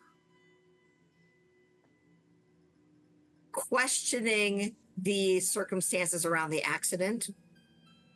Like perhaps saying that it was her husband's fault, or that he had been, maybe he had been doing some illegal things. And so really questioning her husband's death. Many accidents happen because of human error. Yes. Yeah, Fred's always casting aspersions, like as if they're popcorn or something. They're not aspersions if they're true. I'm not sure that's right, but if you say so, Fred. I say, ma'am, Fred, we got to make allowances here. You didn't hear any noises or anything coming out of what's his name's room the other day, correct? Go ahead and you can would you like to use charm, intimidate, or fast talk to persuade her to chat? I'll try charm. Okay. Yeah, go ahead and make a charm check. Oh my, you are so extreme success. I say, and we all know your husband was a tragic accident, act of nature, God, or whatever you like. We know. It was the company's fault. You know that. He was such good man. So young and forced. The man got it. Fuck the man. Oh. Sorry. I meant you know what? Fuck the man. Yeah. Fuck the man. That's what I say. But so she pointedly looks past Fred to you, Anvil, and then starts to talk to you. And so as you ask her, she's like, I rarely hear anything from Mr. Gardner's rooms. He's a very quiet, he's a very nice man. Sometimes I hear some things like maybe they're nighttime prayers or something like that. They seem to have a sort of cadence. And so that's what made me think of prayers because, just saying the Our Father, or, the rosary and that sort of thing. Right. But Yeah, I've never heard any music from his room. I've never heard any conversations. I don't even know if he rarely leaves his room. And It's one of the things I like best about him. yes, and often I wonder if he is either like, did he take early retirement or is he independently wealthy? Because I've never seen him go to work. He just stays in his room all the time. But I for the past 2 days I haven't heard anything. And since about 2 nights ago, around 10, when I was doing my own prayers and getting ready for bed, and just praying for the soul of my beautiful husband. God rest his soul. Yes, I heard some singing coming from the room, and that was really that was just out of the usual. Singing. It sounded like Gardner's voice, but maybe it was opera or something, because the words weren't in English and I didn't recognize them. But the music stopped before I could even consider going to Mrs. Roeker to complain about the noise. So he just sang like a little ditty, Yeah. not in English, Not somewhat in English. religious, and then lights out. And then lights out. Yeah, I heard nothing else. Well, that kind of fits. Yeah, he's passed on. We found him in this room. What did It looks like he's been gone for a couple of days. From what TW said, he seemed like he's into like Greek literature, and that's all right. So like the Odyssey and the Iliad, maybe. Right. Oh, okay. Those dudes, and Yeah. and hey, if you're into Greek literature, I got nothing against that. I mean, we ever float someone's boat, but apparently it looks like he did himself in, maybe. Yeah. Oh my But goodness. it's interesting you mentioned the singing, because TW was saying that he got all this Greek literature all over his room. In fact, he was borrowing some from TW. And he was reading this stuff, and I think he got all kind of mixed up in it or something, like religious, like, you know how it goes sometimes. But yeah, he's moved on. Police will probably be here soon, just so you know. But it sounds just like what you said, like that fits perfectly with what we see. Do you think I'll have to talk to the police? Well, they might ask some questions. You know how they get pesky. Just tell them what you told me, and I think it should be fine. I mean, it's a mystery. Oh my goodness, that's terrible. And as she says this, you suddenly, like, from Gardner's apartment behind you, you hear a loud, like, crack, as if something has, like, hit the floor. I look behind me. And did you guys shut the door or not? I did not. I was thinking about doing it, but I didn't. So it's open. Okay. And so as you're talking, you hear that crack, and then you hear a dragging sound. And TW, you're closest to the door, correct? Yes. I'm behind everybody. As you turn, holy crow, as you turn, you see the mutilated body of James Gardner shift its limbs and then suddenly lurch to a standing position. Alan? Alan? Yeah, it's Anvil, by the way. Anvil. Don't call me Anvil. Yeah. My Anvil. mom calls me Alan, and Mrs. Roeker calls me Alan. That's it. Yeah. James stood up. And as you look past, and I'm sure it's just like, ooh, as soon as he heard the noise, you all look on in terror as the flesh around his head begins to peel off. And it's almost as spiraling downwards like some horrific party trick with an apple. The blood-slicked skull turns to look in your direction. There's pure malevolence in his lidless eyes. And actually, this is probably a really good time to take a bio break. Let's take 5 minutes. Byron also, I don't know if you saw, notice Byron had to step out anyway. So let's go ahead and take 5 and come back and see what this monster has for us. In Act 2. Yes, we'll be right back, friends. Hold on. Yay! Yay! Thanks, friends. Awesome. Bum, bum, bum. Right? Tara, thank you for that Yes. wig. You're welcome. Oh my god, and your eyebrows look amazing. Hey, for our charity stream, can we auction that wig? Can we do that? Can we auction? Can we auction a like Zoom date with Mrs. Roeker? Yeah. Oh my That would be God. hysterical. I swear to God, you just need to talk like this, and you just have it like. You look like my mother. My what would that be? So my Lee's ex-husband's mom, whatever that would be to me. No one basically, but almost a spitting image, except younger and pretty and stuff. Like This look is a the head lot shape like is- my grandmother, except glammed up. Nice. That's amazing. Maybe Lee and I were related at one time. It's I don't know. possible. Hey guys that are out there on the stream, just want to invite you to join the Discord. A couple announcements. We have opened up the Discord to be public and are sort of forming the community to be a little bit more public friendly. Easy way for you guys to touch base with us, see if you want to play, if you want to run a game on the stream, or if you just want to chat with the players and GMs and have a good time. So there's a link up in the chat if you missed it. There's also one on our Facebook. You can also go to shop.mythbrigade.com and buy some stuff. We are having a wonderful time with spring, but it does seem as if they've actually started shipping gear, so that's really cool. And yeah, looking forward to running a game for Thorg here soon. We have the 100 Acre Wood coming up on the 15th of October. We have session 0 of our Cyberpunk campaign coming up next Tuesday.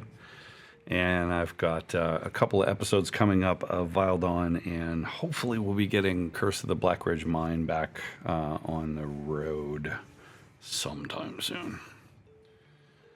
Give us a shout, though, in the chat. Hey, Byron. Welcome back, man. Oh, now that you have your headphones on. Hey, Byron. You're muted.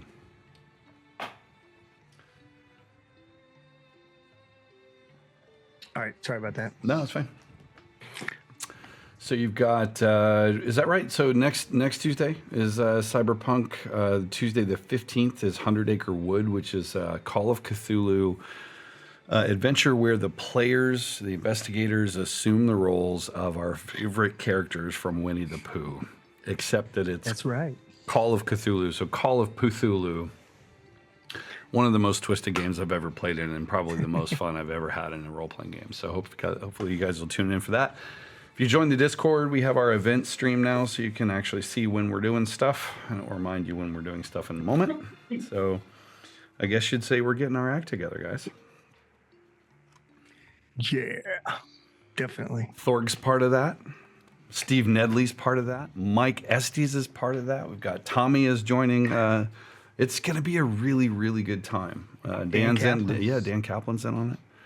I want to talk about a whole bunch of really talented role players assuming the roles of their favorite childhood characters only to have their hearts ripped out of their... I can't wait to watch it. I know, me neither. Yeah. I'm ready to go back on mute now because you guys are all here and you're in your boxes and everything's fine. So, bye. Oh, yeah. Chantel's on Thank you, meat. thank you. Chantel, you're on You're mute. on meat. Sorry, that- I forgot that I muted myself. Is that a little Debbie cake? What is it? It's a little Debbie snack cake. That's it. It's a zebra roll, not a zebra cake. little A zebra Debbie. roll? They have zebra Yes. rolls? That's Yes, crazy. they're amazing. And so Craziness. pretty much I had to get it, Ed, because you were on the stream, and I was just like, all right, we A deserve little this. Debbie snack cakes. Mhm. Mhm. Okay, I gotta get back in character. All right. And seriously, isn't wearing costumes so much fun? Oh It my is god. so much fun. It is so freeing. It is. I mean, I know like when Lady Catherine showed up with her wig the first time and I was just like, oh my god, this is ridiculous. It felt so amazing. And so costuming is the best forever. Okay. Everybody, all right. Let's get my brain back in here too. And so as we before our station break, The three of you, the three men, had been up on the third floor talking with Mrs. Madeira, and they heard noises in James Gardner's apartment. As they turn around, the corpse, the mutilated corpse, has stood up, and the scalp, the skin on the flesh on his head began to peel, spiraling down like an apple being peeled. And the blood-slicked skull turns to look in your direction. There's a pure malevolence in its lidless eyes. And you hear, and actually, as you look, TW, it looks directly at you. No. Mrs. Madeira screams and slams the door shut. The three of you, I'd like you to make sanity checks. And Mrs. Roeker, I would like you to make a listen check to see if you hear this. I don't listen very good, honey. All those late nights. I gotcha. Oh my God. And yet. All right. Holy cow. If you succeed on your sanity check, which Anvil and Thaddeus does not. Fred, did you make a sanity check? Oh no, I'm sorry. That's okay. Go ahead. Are you okay? And are we still? Do we need to pause? No, I'll be all right. Okay. There you go. Okay. If you pass it, you take 1 point of sanity loss. If you fail it, you take 3 points of sanity loss. Oh my God, sorry. I put this down. The cat's like trying to eat it. Go away, Penny Paul. Sorry. And so, Helen, you hear all of this uproar upstairs. You hear Mrs. Madeira scream. You hear the door slam. You hear, and in fact, the three of you, how do you respond when you, what is your involuntary response to this sight? Well, I made my sanity roll. Yes. Hey, holy shit, that book is worth some money. It works. Nice. I say to TW, if nobody else. Excellent. TW just starts whispering, the vessel has been prepared, and backs up. Excellent. And Fred, how do you respond to this? You have failed your sanity check. How might you respond to this? Although, you know what, before you do, TW and Fred, why don't you go ahead and make intelligence checks also? All right.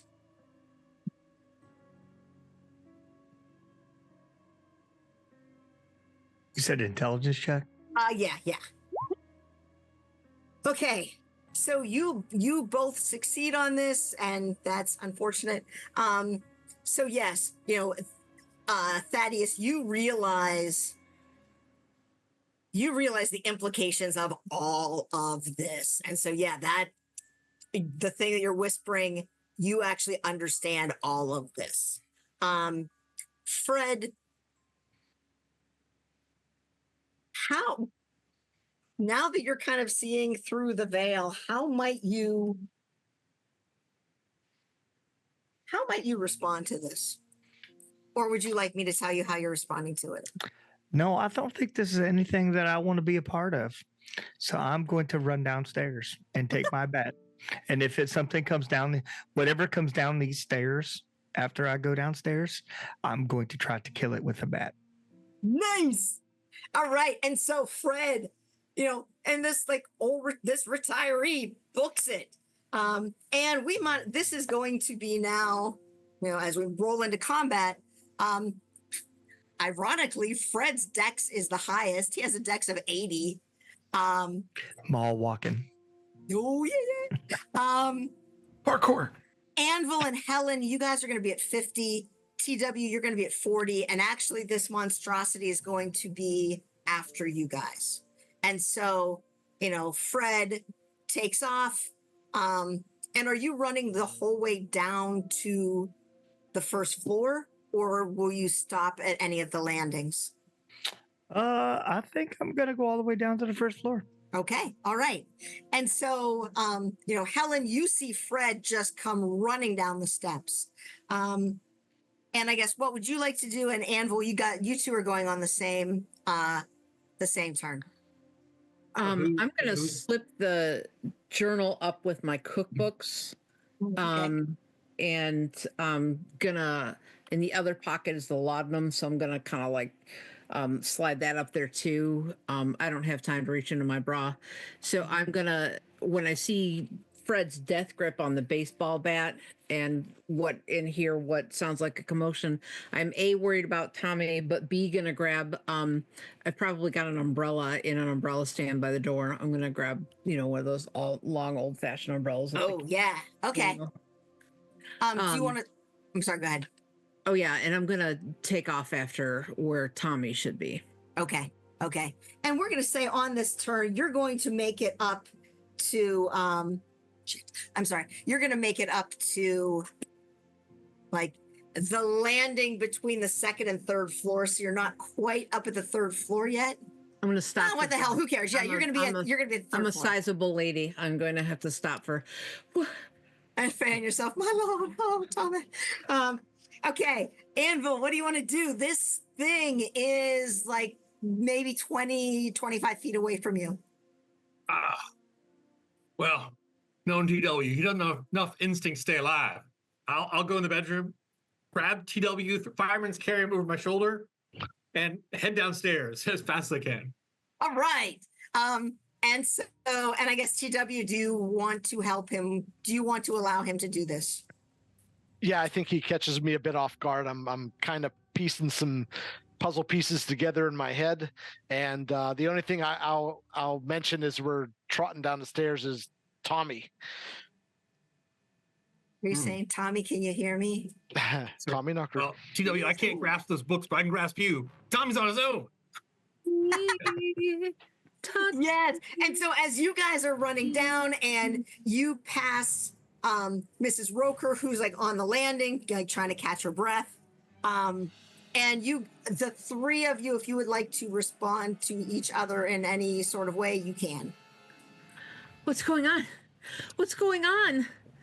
Tommy's in his room with the door closed. So is, what was the other one's name? I'm sorry. Mrs. Madeira. Mrs. Madeira. They're both in the rooms with the door closed, but I gotta tell you, TW's book, it works. That fucker's getting up again. What do you mean, what effer? The dead James. guy, he's up on his feet. James? Well, Mr. and Gardner? Grant himself, he's saying some really strange Greek crap. I don't know what it is, but it don't sound good. It looks bad. Alan, I think he might eat your face if you get too close. You know what I'm saying? Alan, you need to stay out of the tonic. TW, I turn around. If TW's facing her. Back me up here. She is telling the truth. Get See? Tommy out of the house right now. Only thing I'm on right now is oatmeal cookies.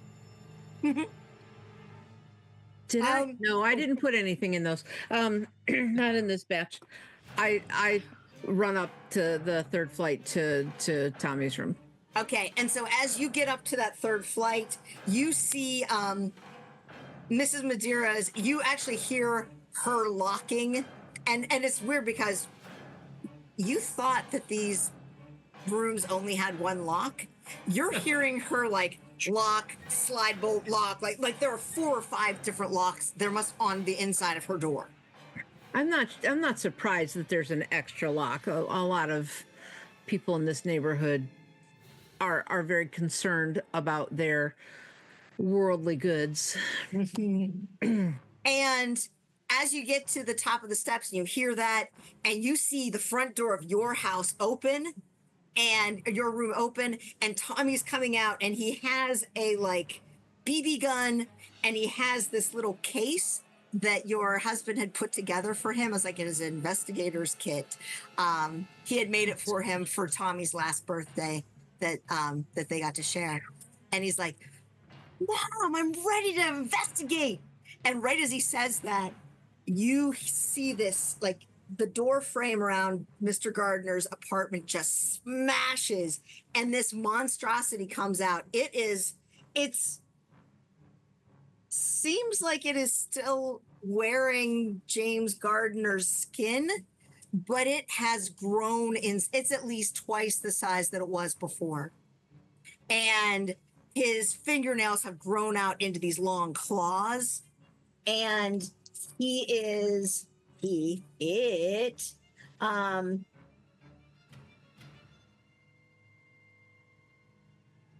looks at you, looks at Tommy, and starts to reach out.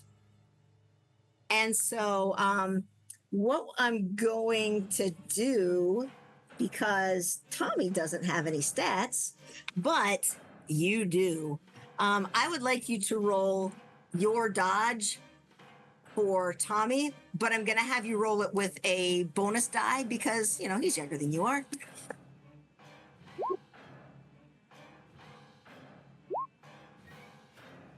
Okay. And the monster rakes out with his claw, and Tommy tries to duck, and he actually kind of stumbles and almost falls and catches his balance as he's trying to go toward you, but the monster misses him. And so it is now top of the round, which is Byron. Oh, and so Byron's downstairs. Fred is downstairs. No big deal. He's already told us what he's going to do. And so Helen and Anvil, you guys are up now. Mom Rage activated. Yes. So thinking I don't have much in the way of fighting skills, so I'm going to try to intimidate this creature because that's the best thing I got going for me. Okay.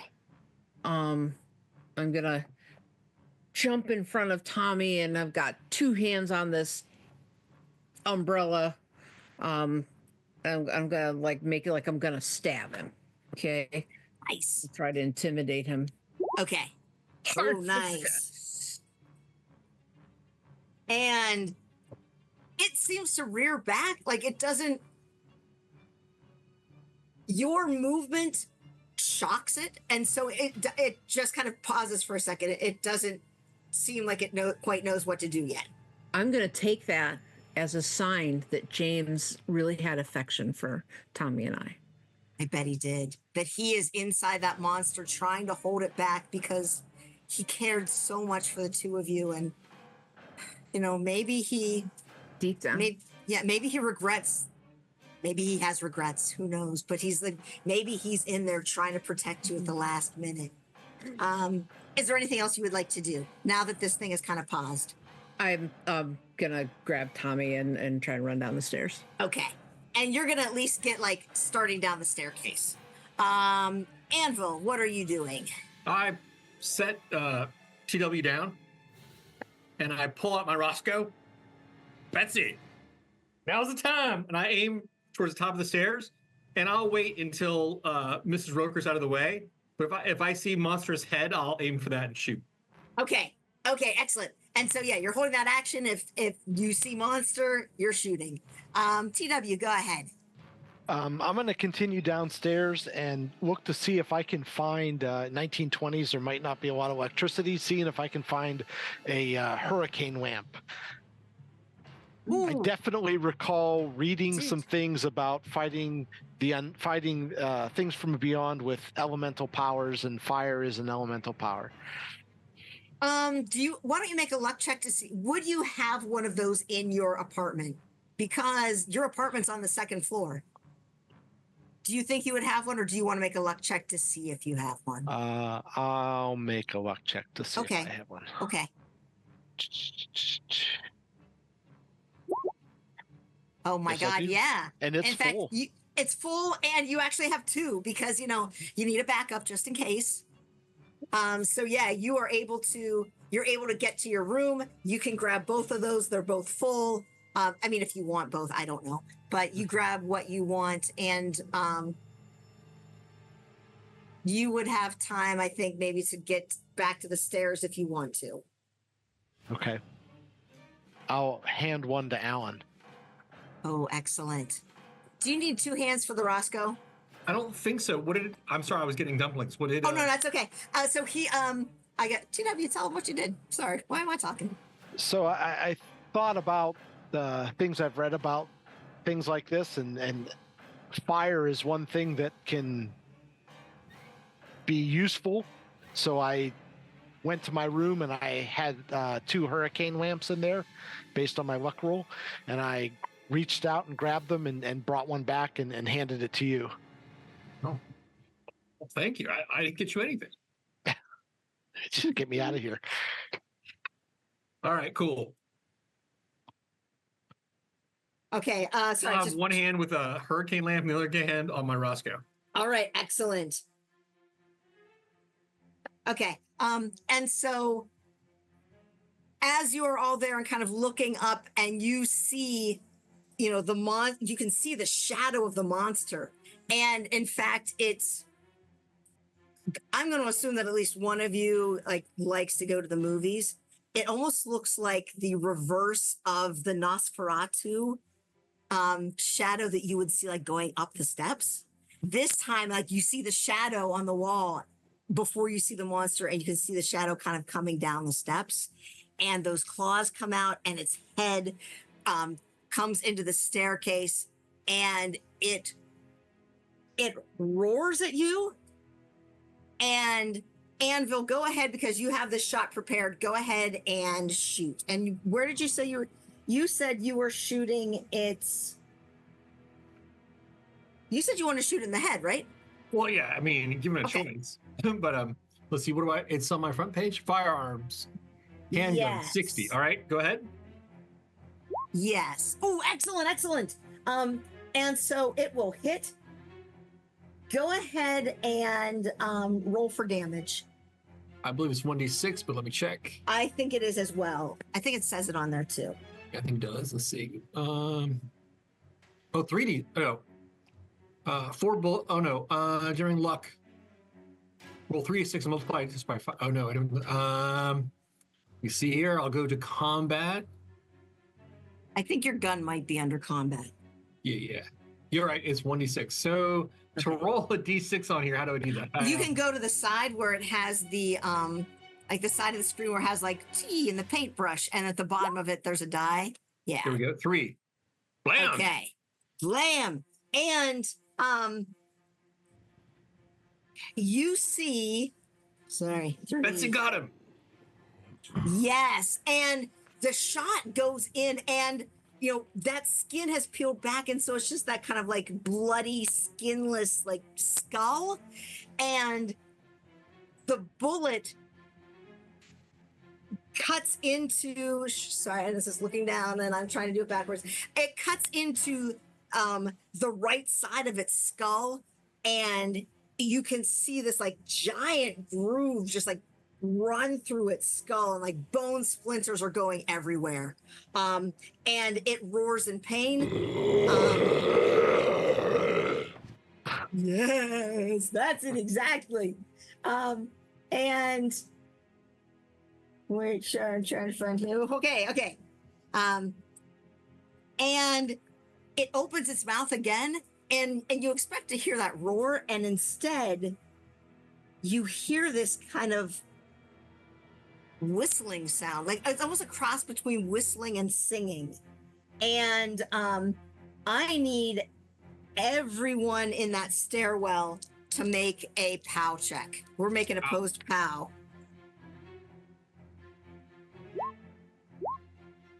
Hard success. Okay. All of it, and I'm going to go numbers too, because all of you beat his 27, which is awesome. And so none of you are dazed by this song of lost dreams. And TW especially, you start connecting from what you've read in the book and what Mrs. Madeira said, that was probably the sound, the music that she heard that night. And so if I could hear that, I actually failed. Is that a 42? Make a listen check, because you're also down 3 floors. Okay. You are going to actually be dazed for 2 rounds. And so you are down in the kitchen. You're holding like the bat. You were holding it, like clenching it, ready to attack, and it just kind of. You don't lose your grip, but your grip loosens, and the bat just kind of swings in your hand, and you are just kind of staring off into nowhere, listening to this song. Anvil. I just want to mention that I just fired a pistol, like right next to Fred's head, and actually next to everybody. So, it's a very loud gun. So we might be a little deaf. Just going to put that out there. Oh, yeah. Well, Fred went the whole way downstairs, so he was ahead of you. But that may have actually helped the rest of you because those rolls were so good that the gunshot was enough to kind of add some dissonance to that Song of Lost Dreams. And so it is now, and now it roars in anger because it sees that it's, it didn't work. You guys are still there looking at it. Byron, Fred is downstairs and he's still kind of dazed. And so Helen and Anvil, go ahead. This thing is at the top of the steps. It seems to be coming after you. And Helen, you have Tommy kind of, well, where is Tommy compared to where you are? I kind of like grabbed him and shoved him in front of me. Okay. He's faster than me anyway, so, and I would want to put myself between him and the creature formerly known as James. Right. And actually, Tommy's going to go in your turn too, and he's just going to.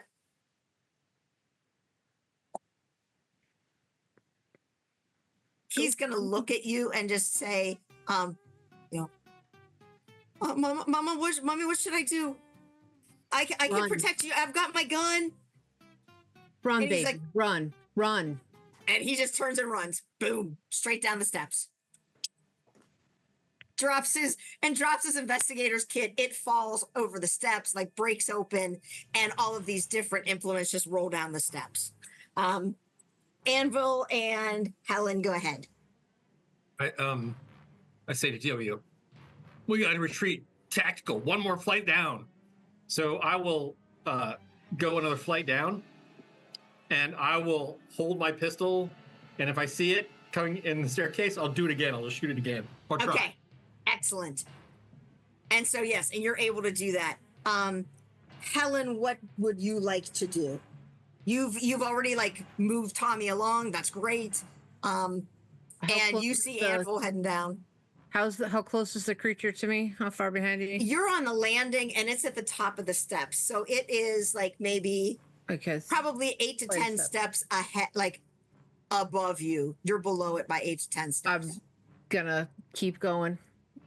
Try and follow Tommy. I'm trying to get out of the building. Okay. And yeah, so you're heading down, and you are able to get also to the fallback position that Anvil had chosen. Do you want to go down the extra set because he's kind of waiting at the landing? Do you want to be? Oh my gosh! I'm going to keep going. I'm not. You keep going. Yeah, I'm all about protecting Tommy and getting the hell out of here. Excellent. And so you get to between the first and second floor, and you can see Tommy has already hit the kitchen floor. He's in the kitchen, and you hear him stop, and he's just like, "Mr. Samuelson, are you okay?" TW, go ahead. I'm fine.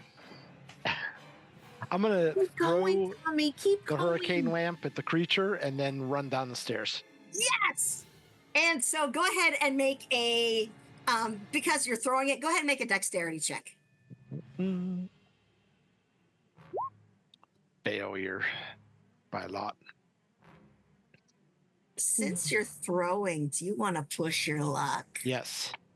What are you going to do that might affect how you would change this?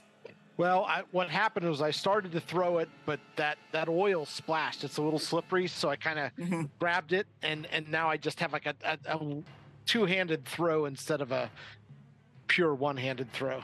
Okay. Same thing, dexterity? Yeah, go ahead. It's the same thing, dexterity, sorry. Oh, okay, and so you pass 40. That's awesome, exactly what you need. I didn't roll initiative. I don't care. And so 40, boom. It manages to you manage to like double hand swing that, and it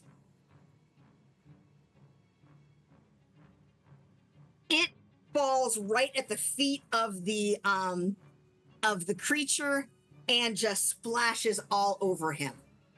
Like, in fact, wait, let me even give it this way. It hits on the wall beside him, and so it splashes like head to toe, boom, all over him. And that was not lit, correct? It's just the Correct, oil. just oil, because it's Okay. not nighttime, I don't believe. Right. Yeah, it's still early. So I'm going to take down the stairs. Okay. You hear the monster is going to. Sorry, it's just going to come lumbering after you, and it is going to be. It's scraping its claws along the walls as it's coming down, and as it gets to. As it gets to UTW, it is going to try to. It's going to try to grab you. And it's trying to grab the arm. Where do you have that? The book, the Dream Flurbs. What's it called? I'm sorry. The book of Dream Memories. I have an not an overcoat, but like a smoker's jacket, and it's in the front inside pocket of that smoker's jacket. Okay. It is going to try to grab the back of your jacket and like grab your shoulder. Go ahead and we're going to make opposed strength checks. Okay. And so, yeah, go ahead and roll strength. I love that you have a smoking jacket. Oh, yeah. Sorry. Okay. These guys can tell you from last time, these Kapoo dice are brutal. He rolled a 19.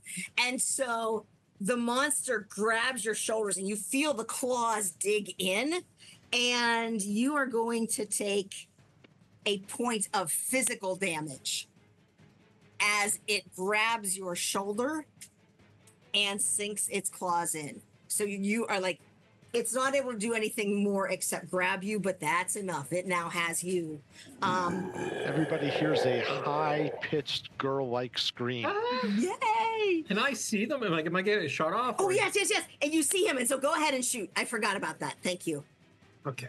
All right. I will. Let's see here. I should have this ready. No. First page, right? Skills, not combat. And it is right. Waiting And for it. There.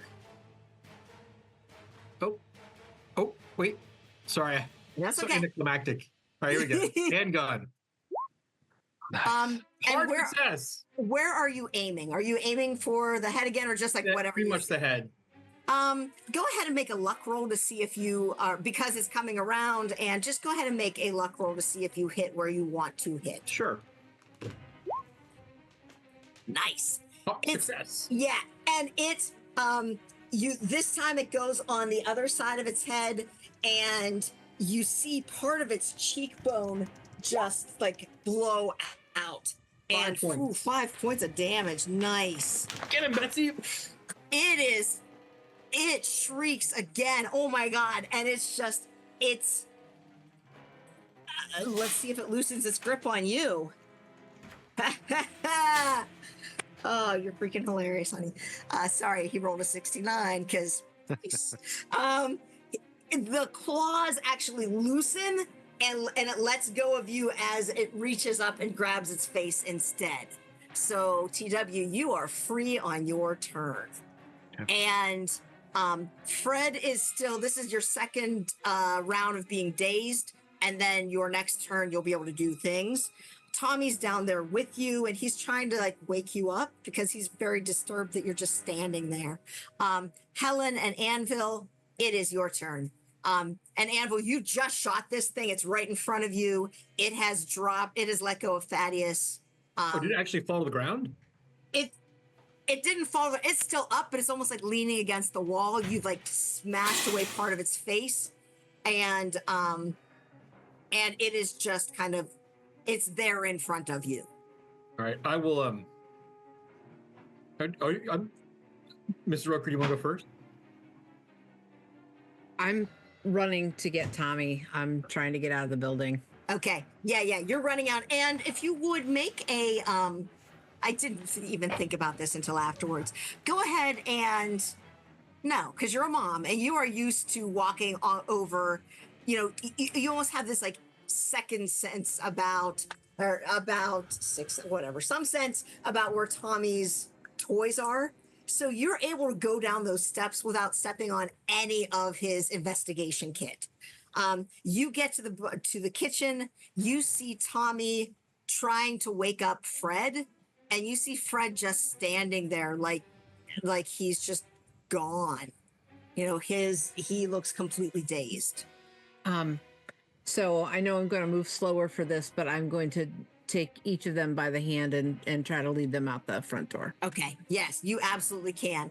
And as you're doing that, you hear a police siren. The police are here. Thank God. It's probably about 2 blocks away. So they are on their way. This is awesome. Anvil and TW. Anvil, you see that Helen is able, like she disappears out of the staircase.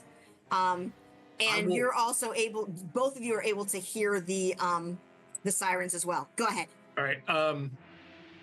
It's still alive though, right? It's still alive. It's looking pretty rugged. If it were a 4th edition game, it would be bloodied. I grab TW again in a fireman's carry, and I head downstairs. A full move. Okay. Absolutely. Yeah. You head down. Boom. I say to TW as I'm going, I said, I want to kill it, but I'm afraid the cops might set me up for the crime. Gotta make sure it's still alive. That's my cop. That's a better way to go. Get some fire. I mean, you've got your smoking jacket and it's your turn. Do you actually smoke a pipe or anything like that? Would you have your pipe in your pocket? I probably have my pipe and some tobacco, but maybe some matches. Yeah. So, you have matches. Of course you do. You can make a luck check to see if you can strike them or not. I will try. So, how about that? Yeah. I was going to spend some if I needed to. Man. And so,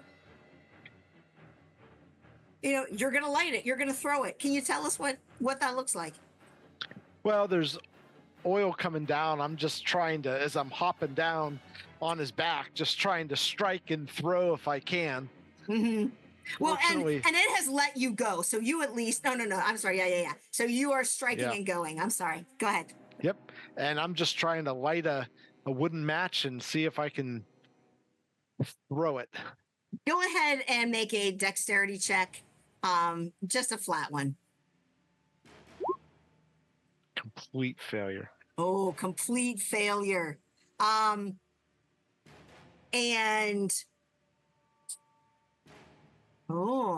give you the opportunity to pull a second one out.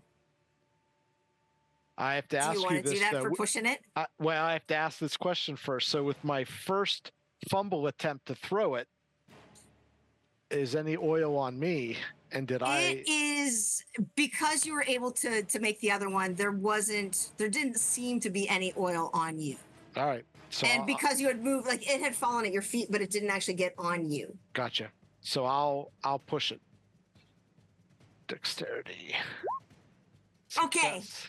And so, the first one, and it is like, it's, as you strike it and you throw it and it fizzles out in midair and you're just like, oh my God, all right. And you pull out a second one and you do the same thing. And as you throw it and you can see it just like beautifully going through the air and it lands on him. And where does it land on him?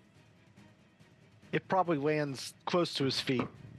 Okay. So it lands close to his feet. All of the oil goes up and in flames. And as he goes up in flames, you see from the neck down, his body starts to like shine with these like pale blue spirals. And you remember back to the book that you read, and they were talking. One of the things that it talked about was the prepare the body, this flesh ward, and like, oh shit, that's like, it's protected against it. And yet, as those flames reach its neck, it starts to then like actually burn because for some, like, as the skin, you can kind of make this suggestion, as the skin started to peel off, the ward didn't take. And so that's why Anvil's shots were able to do damage, and your fire also does damage. Go ahead and roll a d6, please. 5. All right. This thing is looking mightily in pain. This is now, you actually, as Anvil is carrying you down, you see this thing actually falls forward and lands on the landing. It is down on one knee. It is like kind of like reaching out its claws to you, and it looks like it's like its head is just, it's like starting to char and turn black. And it is, even as it opens its mouth to try to sing again, because of the flames have hurt its neck, and the sound doesn't quite come out. Fred, you are now undazed, but you as you wake up, you're being pulled out of the house by Mrs. Roeker, and you see Tommy on the other side. The bat is still just kind of dangling in your hand, and you can hear the police sirens, and police are starting to pull up. What would you like to do? I'm gonna try to protect Miss Roeker. Nice, excellent. And yeah, so like as you take that position, like you grab that bat, you stand in front of her, and Tommy, you're like, get behind me, like that sort of thing, and you are just waiting. You're ready. If something comes out, you're going for it. Yeah. Helen and Anvil, go ahead. I'm running all the way out to the sidewalk with Tommy under a wing. I'm gonna keep going. Maybe I'm gonna go across the street. Okay. So that when they pull up, the police cars will be between me and this thing. All right, excellent. And yeah, as you run across the street, the cop cars are pulling up, and Tommy's actually like, "Mom, you're supposed to." So you drag him across the street, but of course the cops don't hit you. But they pull up right as you get to the other side, so they're now between you, and you recognize Detective Lieutenant Milligan and Patrolman Malone. Our beat cop and one of the other uniforms. Sorry, Trixie. And like, hey, Mrs. Roeker, what's going on here? And they're pulling out their guns as they're seeing like the panic in your eyes. I'm not sure that I could rightly explain. We had the short version is that we hadn't heard from our neighbor James Gardner for several days, and we the group the neighbors we were doing a well check, and we found him bloodied and apparently deceased, and we called to tell you, and now I don't know that I trust my own mind to tell you what's going on, but something's coming after us. Please help, please. We're terrified. And Malone is just like, all right, Mrs. Roeker, do I need to shoot something? Perhaps. Tell me where to go. I'll shoot. Perhaps, and I'm stone cold sober this time, officer. I promise. Don't worry, we'll get you drunk later on. Okay. And Malone pulls out his gun. Milligan is kind of like, I'm your backup, buddy. Let the beat cop go in. And Malone just goes running toward the entrance with his gun, waving his gun in the air. Anvil and then TW, you hear the sirens, like the squeal of the tires and the sirens, and as everything stops, that thing is on the landing but is down and is burning behind you. some of the landing is also starting to burn as well. What would the two of you like to do? Do I still have you on my shoulder? Yes, you do. Throw me I off turn if you need around. to. I go, "What's that, Gardner? Huh? Bookstore owner got your tongue?" And I run like hell. I just carry him down the rest of the way. I'll head as fast as I can towards the cops. Okay, yeah. And you see this, this big Irish cop coming in with a gun, and in a way you kind of flinch, like just instinctively, like, oh, there's a cop with a gun. What is it coming for me? And then like, oh no, behind me, and you can't even do like, just gesture behind, and the two of you can run right past it. Reefer madness. I heard about that in Mr. Hurst's papers. Oh, I don't know if that's actually. I don't know the timing. Who cares? I know. There's a lot of, who cares? cultural baggage. Randolph with William Randolph Hearst. Yes. And it's like, get out of here. We got this now. And Yes, officer. And I leave. yeah, and you hear some gunshots behind you as you're getting out, and as you see some of the flames, someone else, oh my God, because Mrs. Madera is just locked up in a room. Oops. Get to join your husband, maybe? I don't know.